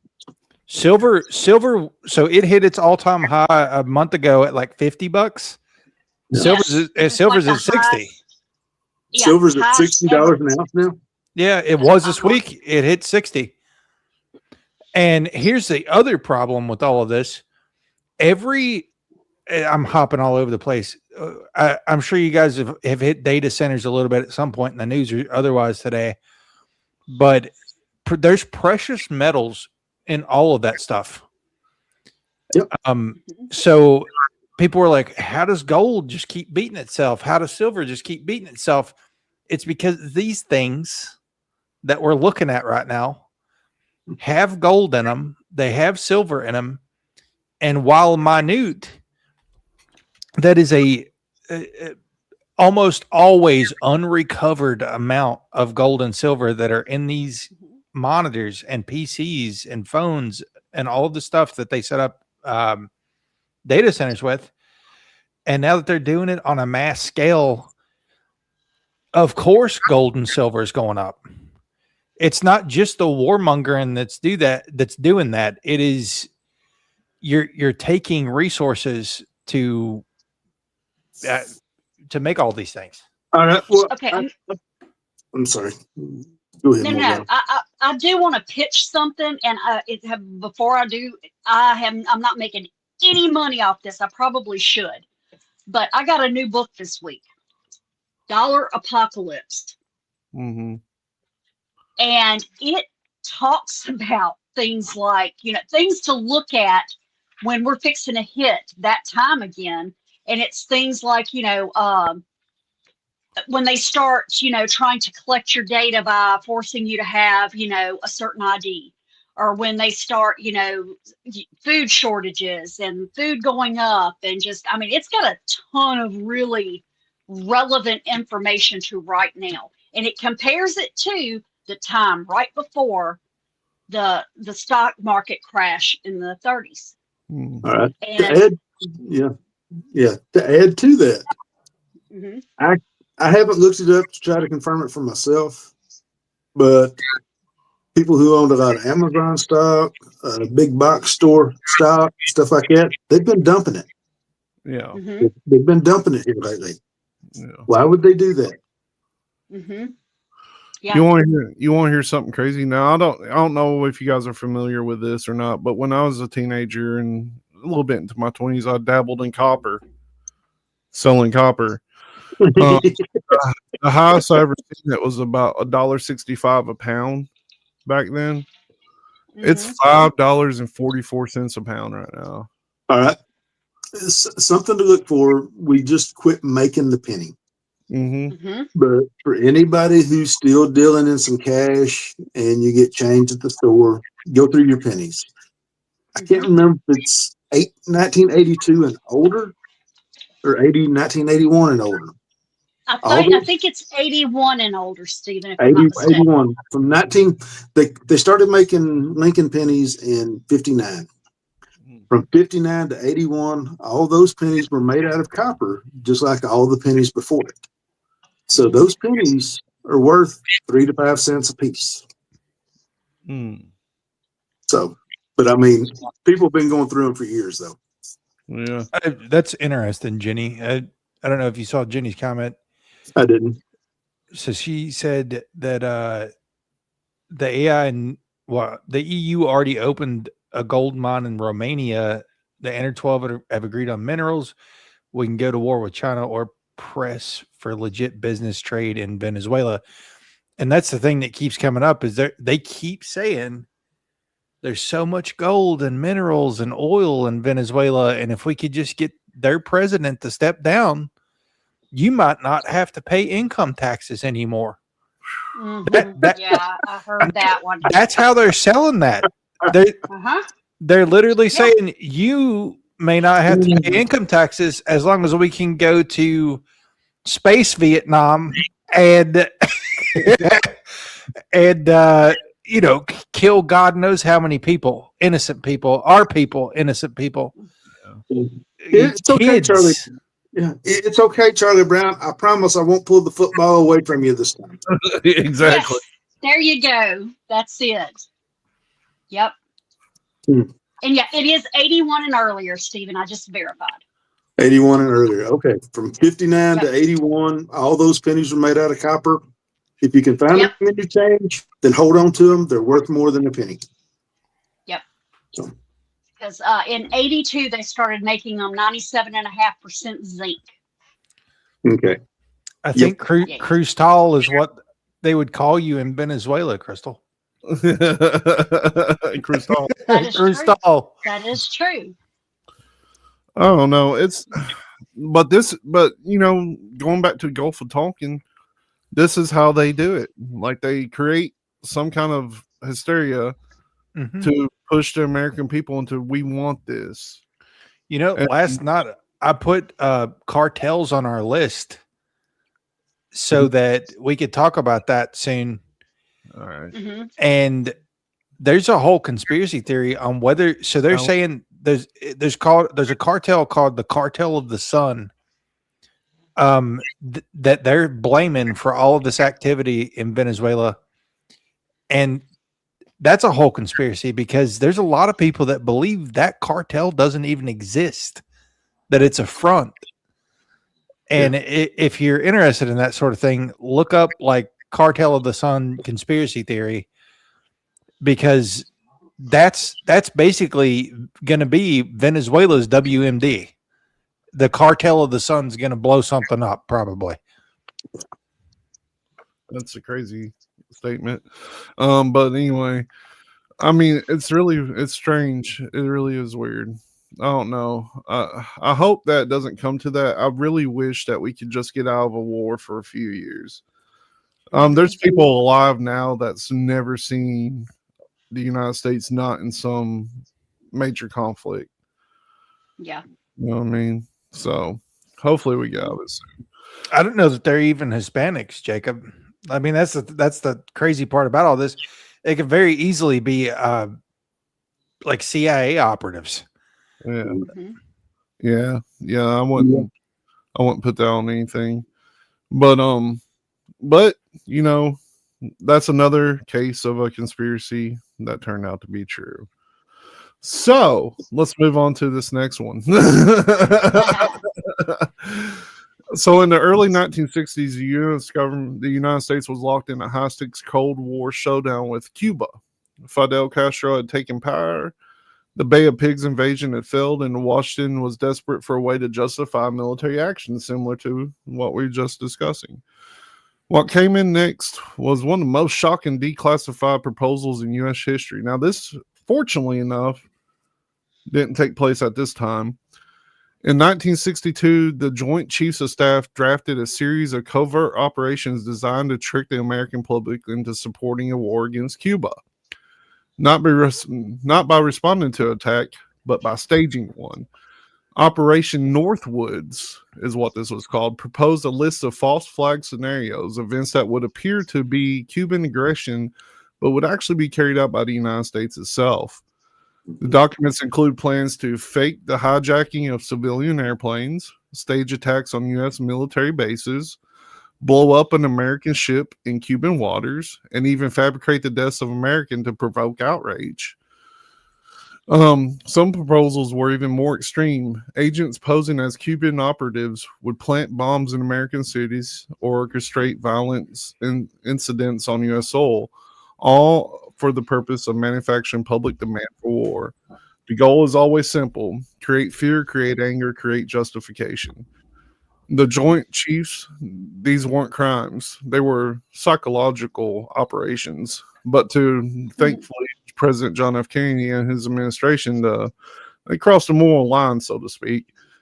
Kennedy rejected Operation Northwoods outright. He refused to authorize any plan that involved deceiving or harming American citizens to start a war. We've seen how that played out. The proposal was buried and remained hidden for decades. And this was until the 90s when declassified documents surfaced that the public finally learned the truth. The U.S. military had seriously considered orchestrating fake terrorist attacks and fabricating casualties to drum up support for invading Cuba.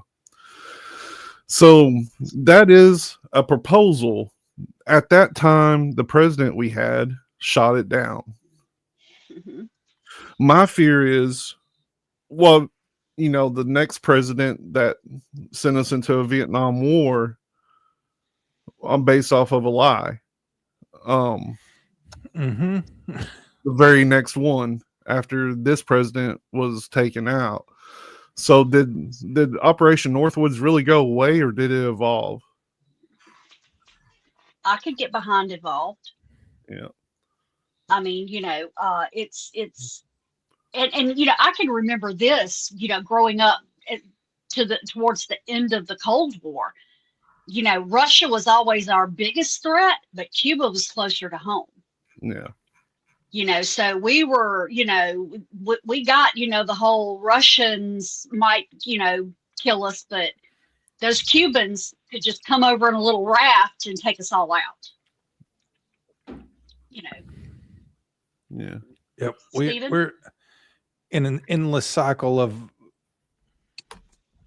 funding the terrorists and then pointing at the terrorists and saying, "You're a terrorist."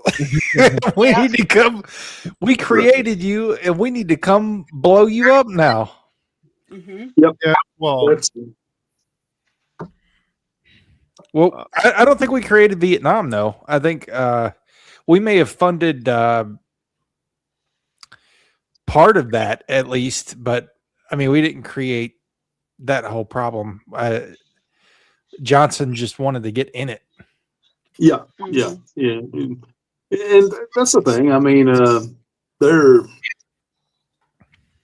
look at all the companies that became very, very wealthy during the Vietnam War. All the other stuff, that took place. I mean, it's big business. Is basically what it is. Oh, yeah. And like I said, with us, I know one of the big things right now is lithium. Isn't that what they're trying to get up in Kentucky and Virginia and a couple of other places? Mm-hmm. Who's to say, because that's a hot commodity right now. So who's to say they don't have, a big stockpile of it somewhere in Venezuela? That would just add to another reason we need to get in there. In Chile, they do have that. I don't know about Venezuela, but in Chile they do have that. They create shallow. Basically, they create shallow lakes from what I've seen of it. And when the water evaporates, they'll be able to pick up the salt crystals, and that's what they make the lithium batteries out of. It's my understanding of it. Anyway. I'm sure there's more to the process than that. But I do want to add the history of work in America to our playlist. I'll do that. I've got a few more that I want to add on there, but I really want to talk about it because that just reminded me of the children yearn for the mines, because there's literal children mining lithium today in other countries, and they would totally do that here if they could get away with it. Yeah, just we would still be off. They've been backing off a lot of safety rules for businesses. We would all still be working 16 hours a day if we didn't force them to do an 8-hour work day. There's not a doubt in my mind. Right. We'd be working 12 hours a day, 7 days a week. Mm-hmm. Yeah. No doubt. No doubt. Because like I said, and we'd probably still be making $3.65 an hour. Yeah. We are a body count. I mean, at this point, I think we're just targets to advertise to. Yeah. Data mines. I don't know, man. Like the conspiracies that have turned out to be true, especially like this one right here. It just shows that intentions on the higher up of the chain are always some kind of, like, there's not always, but a lot of times have some kind of nefarious reasoning behind it, which usually makes pockets fatter at the top of the food chain. Yeah. And I think I could write a better story than 100-year cycle, though. It seems like all this stuff just keeps repeating itself on 100-year cycle. Oh, it does. It does. You know, it's Well, it's a new century for the most part. We're not but, a quarter of the way into it, and we have not had a big war yet. we've had nothing that we were involved in. We've But had nothing. not on the level of a Vietnam or a World War II or anything like that. Well, I think part of the reason for that is you can't have people in trenches anymore. You're going to have Drones I and, don't think- and attack robot dogs and at this point, like Albert Einstein is kind of on the same level as Helen Keller in my mind. Like, I don't think he really said a lot of the things that they say he said. You want to hear something crazy that I believe? I believe that his wife did most of his stuff. Wasn't his wife his cousin? Yeah, but I believe that first she's one. the one that came up with one of them was. I mean, one of them was. I guess a super intelligent person could be married to their cousin, but that isn't the stereotype. Well, I mean, No. Back most in that time you end time up- period, though, yeah, girls were still being married off. I heard Yeah. and I heard a redneck. It was a family member of mine actually tell me, well, back in the day they didn't go far for love. You know what I mean? Yeah, I know. I'm very familiar with those stories. That was part of the reason why. That was a big part of the reason why my great grandmother insisted that our family get out of West Virginia. We were just talking about that this week, Jenny. I agree. I mean, we personally, but just hang out and BS on the weekends, sit on the front Yep. porch in the summer. Crystal's talking about me. Yeah, but I don't know, Crystal. Like, all I'm gonna say is look into Albert. The real dude, the real star of the show was what was his name in the Manhattan Project? Tesla. No, I'm going to say Oppenheimer. Oh, that's what I'm- Oppenheimer was a big one. Yeah, he was involved in it, but he was more the atomic bomb than. yeah, I was thinking the Philadelphia experiment. My bad. Well, I don't know. Well, and the Philadelphia experiment, like it all kind of was around like up to and after the Cold War. Yes. Yep. Yeah. I just don't think. I think Albert was the poster child. Like he was someone that the government wanted to parade around as a genius. Yeah, and what he Well- said, and we could say something. Looked it up one night. What was it? 2,500 nuclear weapons have been tested on this planet. Was somewhere yeah. something like that? Yeah. Yeah, Really? they're getting ready to But- fire it back up too. I think. I'm pretty Yeah. sure. Yeah. We're going to start testing again. And Morgana and I used to. Of course, she was in a different state than I was, but we always had the same drill: go out into the hall, put your head between your legs, and Kiss cover your your ass. head. Kiss your ass goodbye. We all I went, mean, we that's went the through those reality. drills. Yes. It's like I Yes. said, nobody.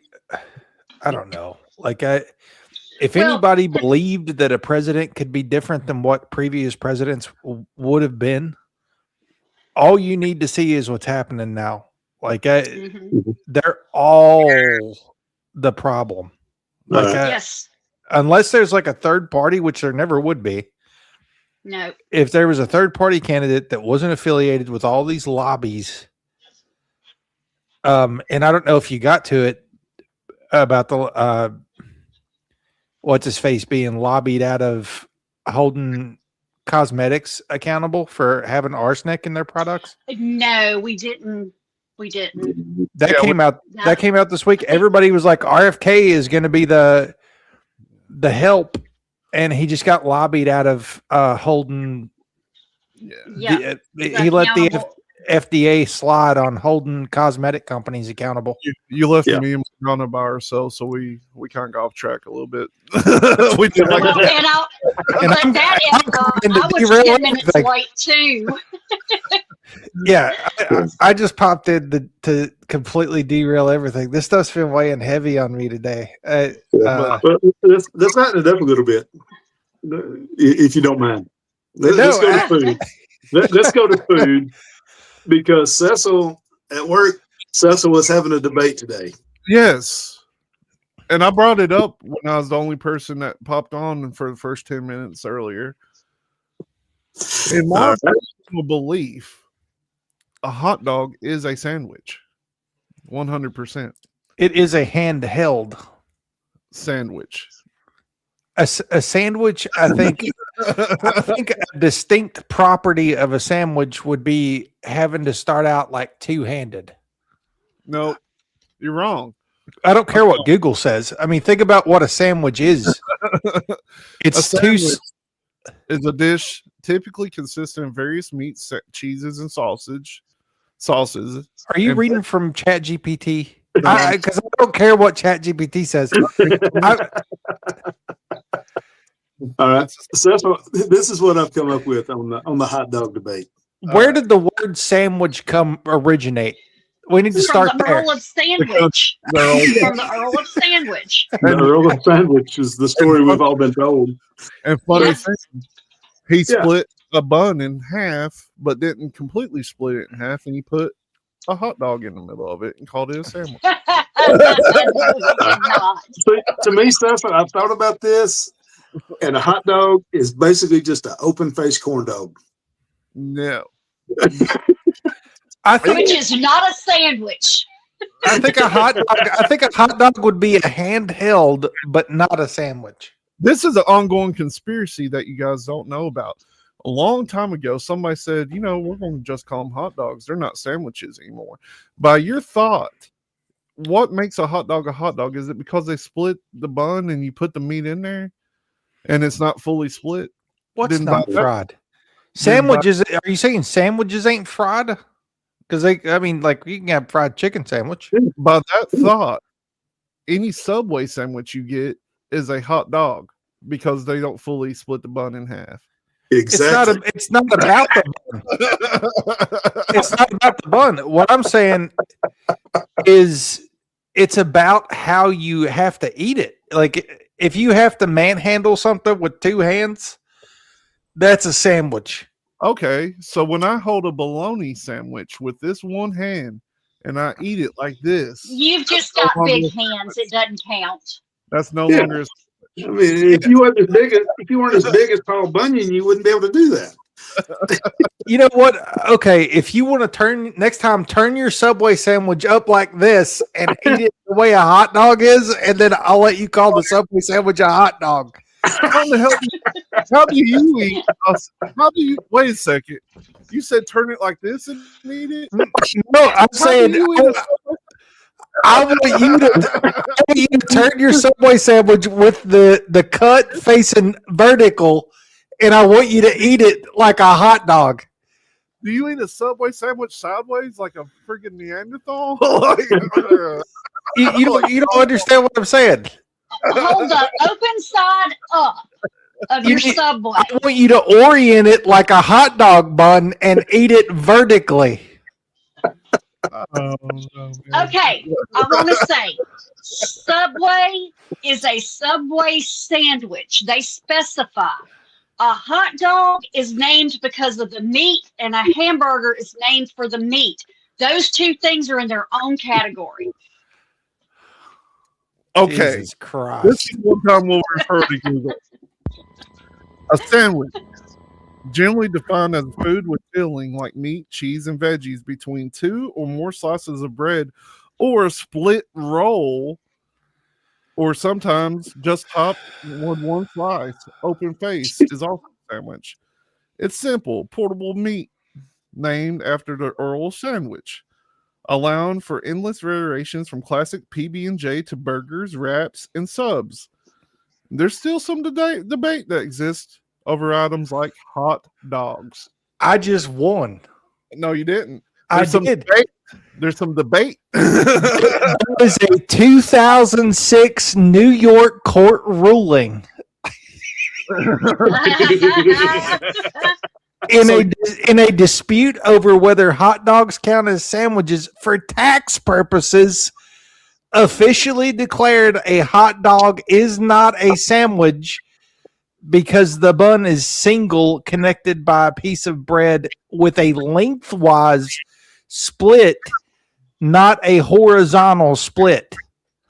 So we just found out Tully's a shill because he believes what the government court says. Hey, if you're going to believe Google and Chat GPT, I can believe the New York Supreme Court.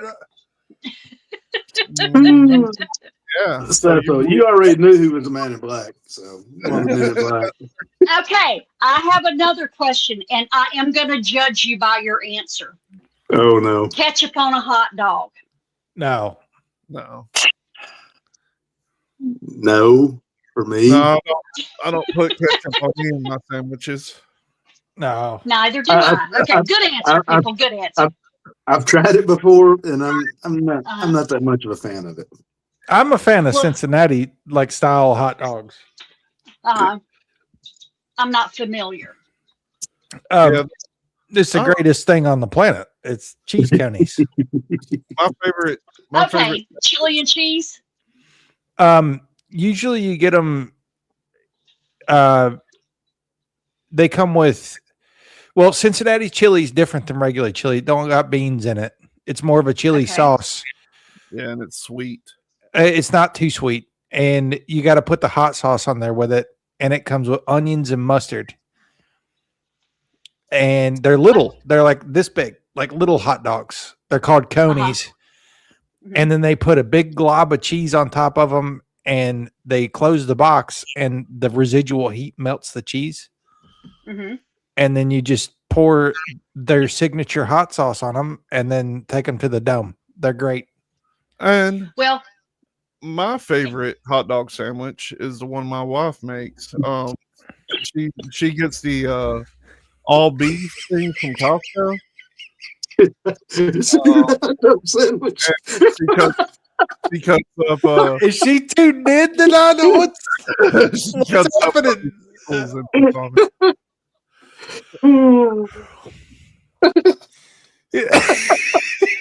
She cuts up pickles and she grills onions and peppers and puts on it with the pickles and some little bit of spicy mustard. It's delicious. See, now I do not want chili makes the with best steak too. I don't want chili with beans on a hot dog. I want chili without beans. I don't like chili. See, I'm weird because I want one line of mayo on one side, one line of mustard on the other side, and then chili and cheese and some diced up onions. Then you would love Cincinnati hot dogs then. Okay. I like pineapples on pizza too. I like pineapples and anchovies actually. It's hard to get anchovies anymore. I haven't had anchovies since I was a kid on pizza. It's really hard to find by but yeah, I'm not adverse to pineapple. That's not the same thing as smearing ketchup all over everything. Yeah. No.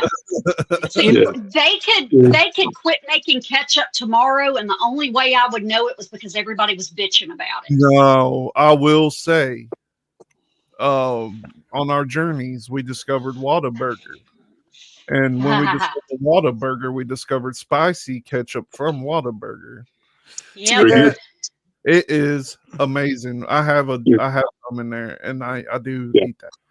Yeah. Do they sell Whataburger condiments at Walmart down there yet? No, yeah, down here they do.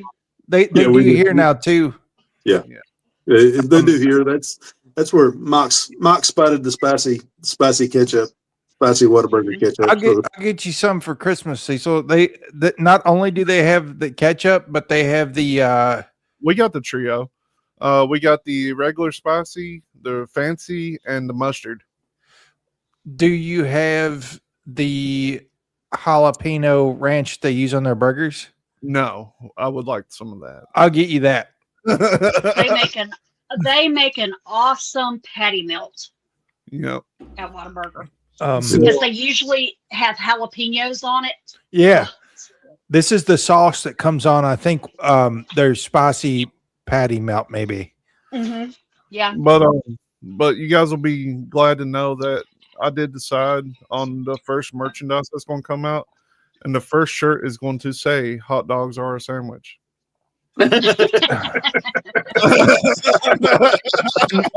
For all of you A1 users, the reason people that usually use A1 also use a lot of ketchup, A1 is basically ketchup with Worcestershire. That's good. Wash your sister sauce. Yes. There you go. If you look at the first ingredient or the second ingredient on A1, it's tomatoes. Yeah. Uh-huh. Really? Yep. See, when I Ooh. met Mo, the very first time we ate and had steak, I sat there and watched him cut it up. And first off, it was a well done steak. I had to break him of that habit. But the other habit I had to break him from, he cuts it up into all of his pieces and then takes a bottle of Heinz 57 and it's covered. And I'm like, I mean, if you oh feel, God. yeah, I So mean, you just ruined that steak twice. First, you got it well done. And Yeah. second, you just covered it in stuff. And he's like, Yeah. well, what do you use? I'm like, if it's cooked right, I don't use anything. nope, you don't have You to. know. Jenny, I don't trust catsup. Catsup is good. It's a version of ketchup. No, That's It's actually got- what that's actually what I called it for years. I guess everybody thought it was cute, but I actually thought that's what it said on the bottle. well, some of them You know used to be what? spelled with a This may be C. a Mandela, but they did, yes. They used to be spelled with a C, some of them. That's why you Yep. said that. Yeah, Yep. but No. I've that reminds me, I gotta make some herb. Yes, Crystal. This weekend I need to make some hot honey and some herb infused butter for Christmas. Yeah, that's I don't eat anything on my steak. If I do, it is compound butter, and obviously that melts. Or the other exception to that is I do like chimichurri, and That's kind of a different dish, though. So I don't consider that as like a steak sauce. yeah, well, it's not a sauce. Right. But you can dip your steak in it, and it's still really good. It's just oil and herbs, Mm-hmm. Yeah. but it Yeah, gives like a whole nother level of flavor. Yeah, it's Yeah.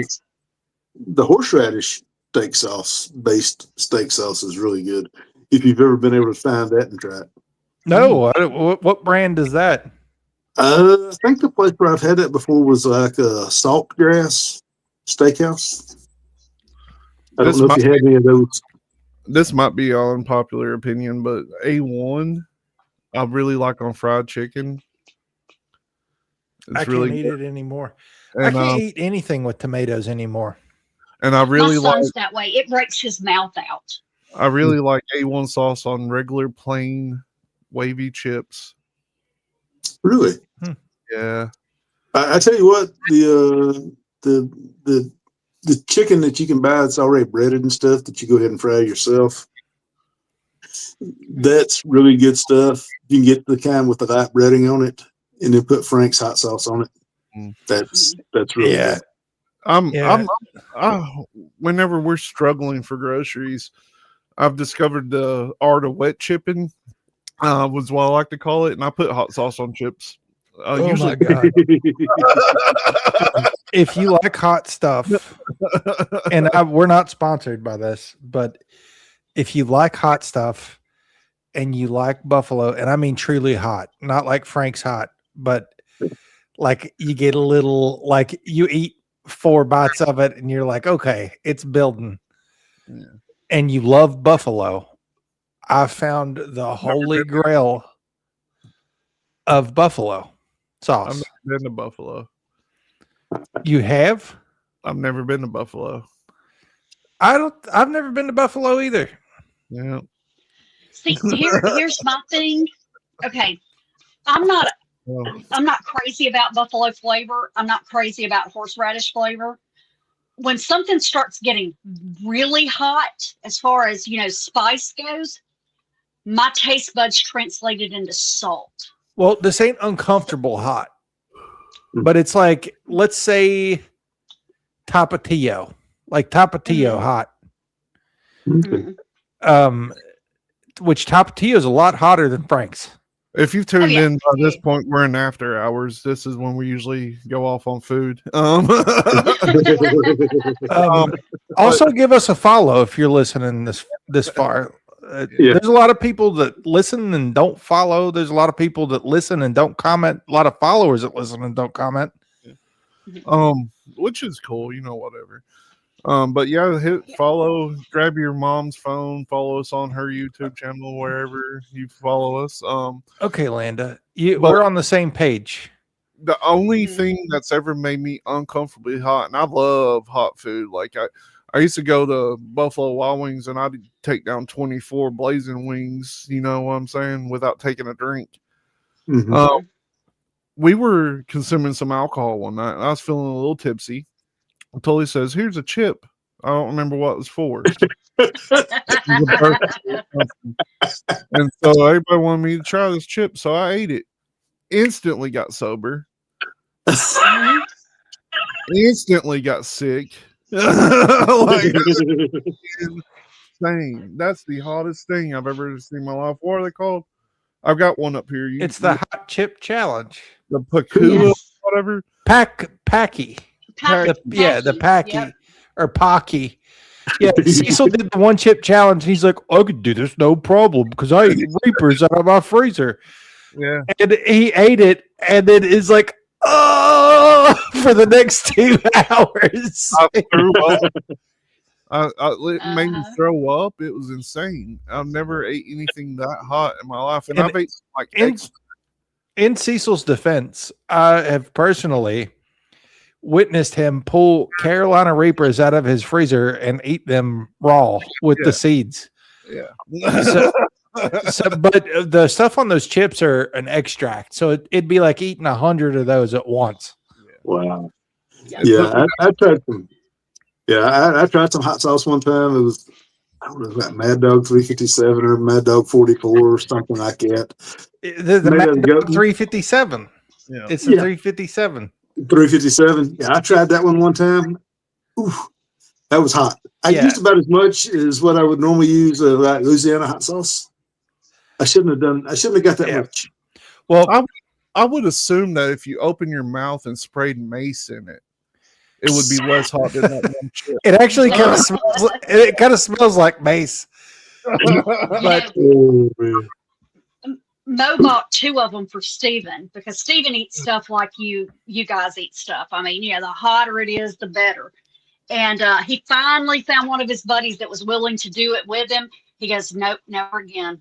He said, Yeah. This was back when I was drinking heavy, so I was already like 12 beers in. You know what I'm saying? Like I started to feel good, and it instantly made me sober. Like everything was gone. Jenny, I'll have to look for that saffron stuff that you're talking about. She said there was a saffron packet of something at Kroger's. Okay. Mandy uses that. Mandy uses saffron for she said I'm growing saffron. It's awesome. A ranch packet with or of saffron, and she used it in a crock pot dish. Yeah. Mandy uses it in a kind of roast she makes. It's really good. Well, the buffalo sauce, before I lose my track of thought again, if you want the best buffalo sauce on the planet that I have found thus far, it's called Holy Hell, and you can get it on Amazon at least. Really? This dude makes it. He's called Blonde Beard. I just know this because of the bottle. I was pissed off because the store that I've been shopping at doesn't carry the Hot Ones Buffalo, which is made by Heatonist, and they take a lot of care in their buffalo sauce. It tastes amazing. The Holy Hell Buffalo tastes just like that, except it's got like scorpions in it, I think. Scorpion peppers. So it's just like a little, like it's like Tapatio level. Probably on the planet, Landa. Probably. Tapatio. Wasabi. Yeah. Did any of y'all ever go to like a Japanese steakhouse in your area? Yeah, I'm always Yeah. skeptical if it's real wasabi though. Isn't wasabi like super expensive?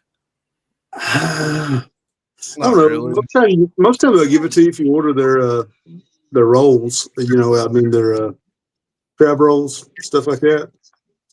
And I don't know. There's something different about wasabi because it always hits me in the nose first. Yeah. I don't It's- like the flavor of it. Wasabi peas are like that too if you ever get those. Oh, if there's anybody out there, I don't know if this guy sells it or not, but the guy that bred the Reaper pepper that originally has for the last 2 or 3 years bred a new pepper called Pepper X. Mm-hmm. Boy. I really want some of those, but I don't know how you can obtain them. I have a sauce with it in it that you can have. Okay. I But want it- Pepper X. But it Okay. it ain't got the So- I mean it's not like it's hot ones. It's the same stuff that they use. Oh. Okay, so here you go, Tully. Most green paste labeled wasabi outside of Japan is a blend of horseradish, mustard, and green food coloring due to the rarity of true wasabi. That's what I thought. Okay. It requires cool, humid, shady conditions and clean water, making it rare and costly. So So maybe that's why I don't like it. the nose thing makes sense with horseradish. Yeah. Yes. Mhm. And see, that's what I was going to say. I don't like horseradish. I don't like wasabi. And it's not the heat, it's the flavor that I don't like. I love Okay. So, I mean, I really like the taste of it myself. It's what's mhm. when I go to Arby's, which is rare, I always get them to give me like 13 or 14 packs of horsey sauce, and I'll take one pack and I'll rip it down and then take it by my sandwich. yeah. All right, here you go. And here's something else that they said. Real wasabi is often slightly gritty when freshly grated. Fake is usually smooth. Fake wasabi has more intense nose burning heat, while Okay. true wasabi offers a more refined vegetal freshness. Okay. I like the hot. That would make sense. That would make sense. I was gonna. That's how Well, I know. explains why I don't like either one of them. That's how I know I'm eating a good bite of sushi rolls when my nose starts burning and my eyes Well, water. if you like the wasabi, Stephen, next time you're at the store, look for wasabi peas. They're like freeze dried peas with a layer of wasabi. It's crunchy. Really? I love them. Yeah, I could eat a whole bag of them. I've seen them before, and I've never had tried them because I wasn't sure whether or not I like it. I have to get some then. Yeah, it's not much, but honestly, it's an innocent snack because it's not any calories either. Okay. So you can just eat handfuls of them, like it if you wanted You know, to. But I knew a girl though. one time that did a recipe every month in a newsletter we both wrote for, and she did wasabi pea soup, where she actually made this soup base that was almost like a Japanese onion soup. And then she threw the wasabis and everything in it. And she was talking about, because of the heat and everything, and it reconstitutes the peas. And I'm like, okay, I don't like wasabi, but okay. I've never thought to use wasabi peas in a soup. For Thanksgiving, we ate at Cracker Barrel, and I almost slow clapped. There was a guy there with his kid. No, listen, there was a guy there with his kid, and his kid had, autism, so he was yelling and stuff. And there were some people being rude, and when he got up, he handled it the best I've ever seen anybody handle it. It's pretty sweet. I don't want to go into it. I just want to bring that up. I don't know why. Because I seen Thanksgiving and it reminded me of it. We call Cracker Barrel big backs. Because every time we eat there, I feel like the fattest person on the planet. I've eaten like 15 biscuits with what is it, the hash brown casserole smothered in eggs and gravy for breakfast and stuff. I'm just like we were there one day and there's this lady eating, and you could literally see her insulin pump working overtime as she's eating this food. and that's when I said, this is big backs. Abandon all hope, ye who wander here. Well, Linda wants to know the story, so I'll tell it real quick. So there was a family of about 5 people sitting next to this guy. There was this family of about 5 people sitting next to this guy and this kid who had autism. The kid, was loud and repeated things, because he had autism. And the family of 5 was praying before their meal, but after that, every time the kid would say something, they would look over and scoff like they were disgusted. Just kind of be mixed talking amongst themselves. I noticed it right away. Mandy had her back turned to it. So when they finally got up to leave to finish their meal, the guy looked over and he said, "Pray." And they was like, "What?" He's like, "Pray." He's like, "This is what severe autism looks like." He said, "I want you to know this is an angel walking on earth, and he don't know how to be a dick." And then the kid starts going, "Dick, dick." And I was like, that's the best way to handle that I've ever seen in my life. Like, he didn't go off, he didn't scream at him. I would have went off. Well, in all fairness, Crystal, I was talking about myself. Like, I'm not judging others. I was there. Like, I participated. Hook the insulin pump on overdrive. Oh yeah, and at the same outing, there just must be the Cracker Barrel Big Backs must be the best place for people watching on the planet. What's the dude that they based that documentary Making a Murderer off of? Stephen Avery. Stephen, there was a dude there that looked dead exactly like Stephen Avery. I even made my wife turn around and be like, "Tell me who you think this guy looks like." And she's like, "Oh my God. If he wasn't still in jail, totally him." How do you know he is? I don't know. It totally him. It was like his clone. But we're coming up on 9:30, 2.5 hours. Yeah. That Morgana and I have been sitting here giving you guys awesome entertainment. And then Steven contributed his amazing time as well, and then totally just kind of boosted you out of mediocrity. We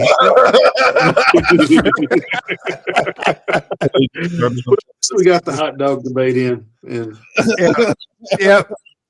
Well, you heard it here first. New York decided already. No. If you're going to start believing that, then you might as well start believing, JFK, there was one shooter. This is going to be you crying about. Like, you might as well say that the CIA didn't drop crack in the hood. I'm going to get a call at 2:00 in the morning of Cecil crying about hot dogs and sandwiches. You might as well say that the Gulf of Tonkin was real. You might as well say that happened. You might as well say we didn't bring a bunch of Nazis over from Europe during Project Paper. And speaking of which, I noticed Morgana has a topic on the list for this year for what was it? There I saw it. Something not Nazi related. It was like it was very interesting. I wish I remembered it off the rip, Morgana. Let me I'm see sorry. if I can get it. That's okay. Give me a second. I had it up earlier. I need to save that on my favorites on this computer. The Nazi strangest obsessions, right? The Paranormal Third Reich. Yes. Yeah. Yes. Yeah. And all that to say, so I put like 15 topics on the list last night.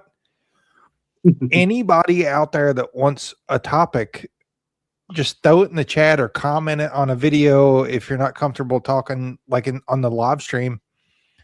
We will cover it. We're actively working on a list for the next couple of years, and it's building. I already put Juggalos on there. Yes, I saw that. That's how I knew you'd been in it. And I'm like, I don't think he was he's here been when I here. dropped. I don't think he was here when I dropped that piece of knowledge. I did the Spotify roundup, and come to find out, I am still Juggalo adjacent because my top played artist of 2025 has been ICP. Really? How does that even work? I mean, I like to get down with the clown. Well, you ain't got to come up with. I'm not saying you got to come up with topics, Landa. I'm just saying if you think of something, or if you're out at the store and it's just like, I've always wondered about this. Remember it, or write it down, or make a note and send it to us, just so that, because we're all coming up with these topics that we're covering every week. And you can email it to witf@gmx.com. Yeah. Yep. Or say it in real time and we'll email it to ourselves. We'll cut out the middleman. Yep. But if you're down with the clown, say whoop whoop. And thank you for joining us. Go check out 4RBs, the number 4, the letter RRB. With WITF as the promo code for 20% off. The holidays are right around the corner, and go ahead and get your honey some honey.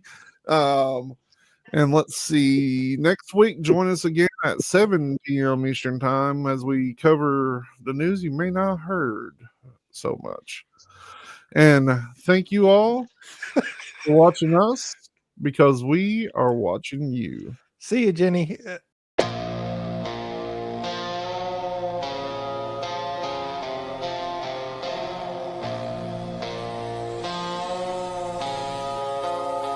Whoa!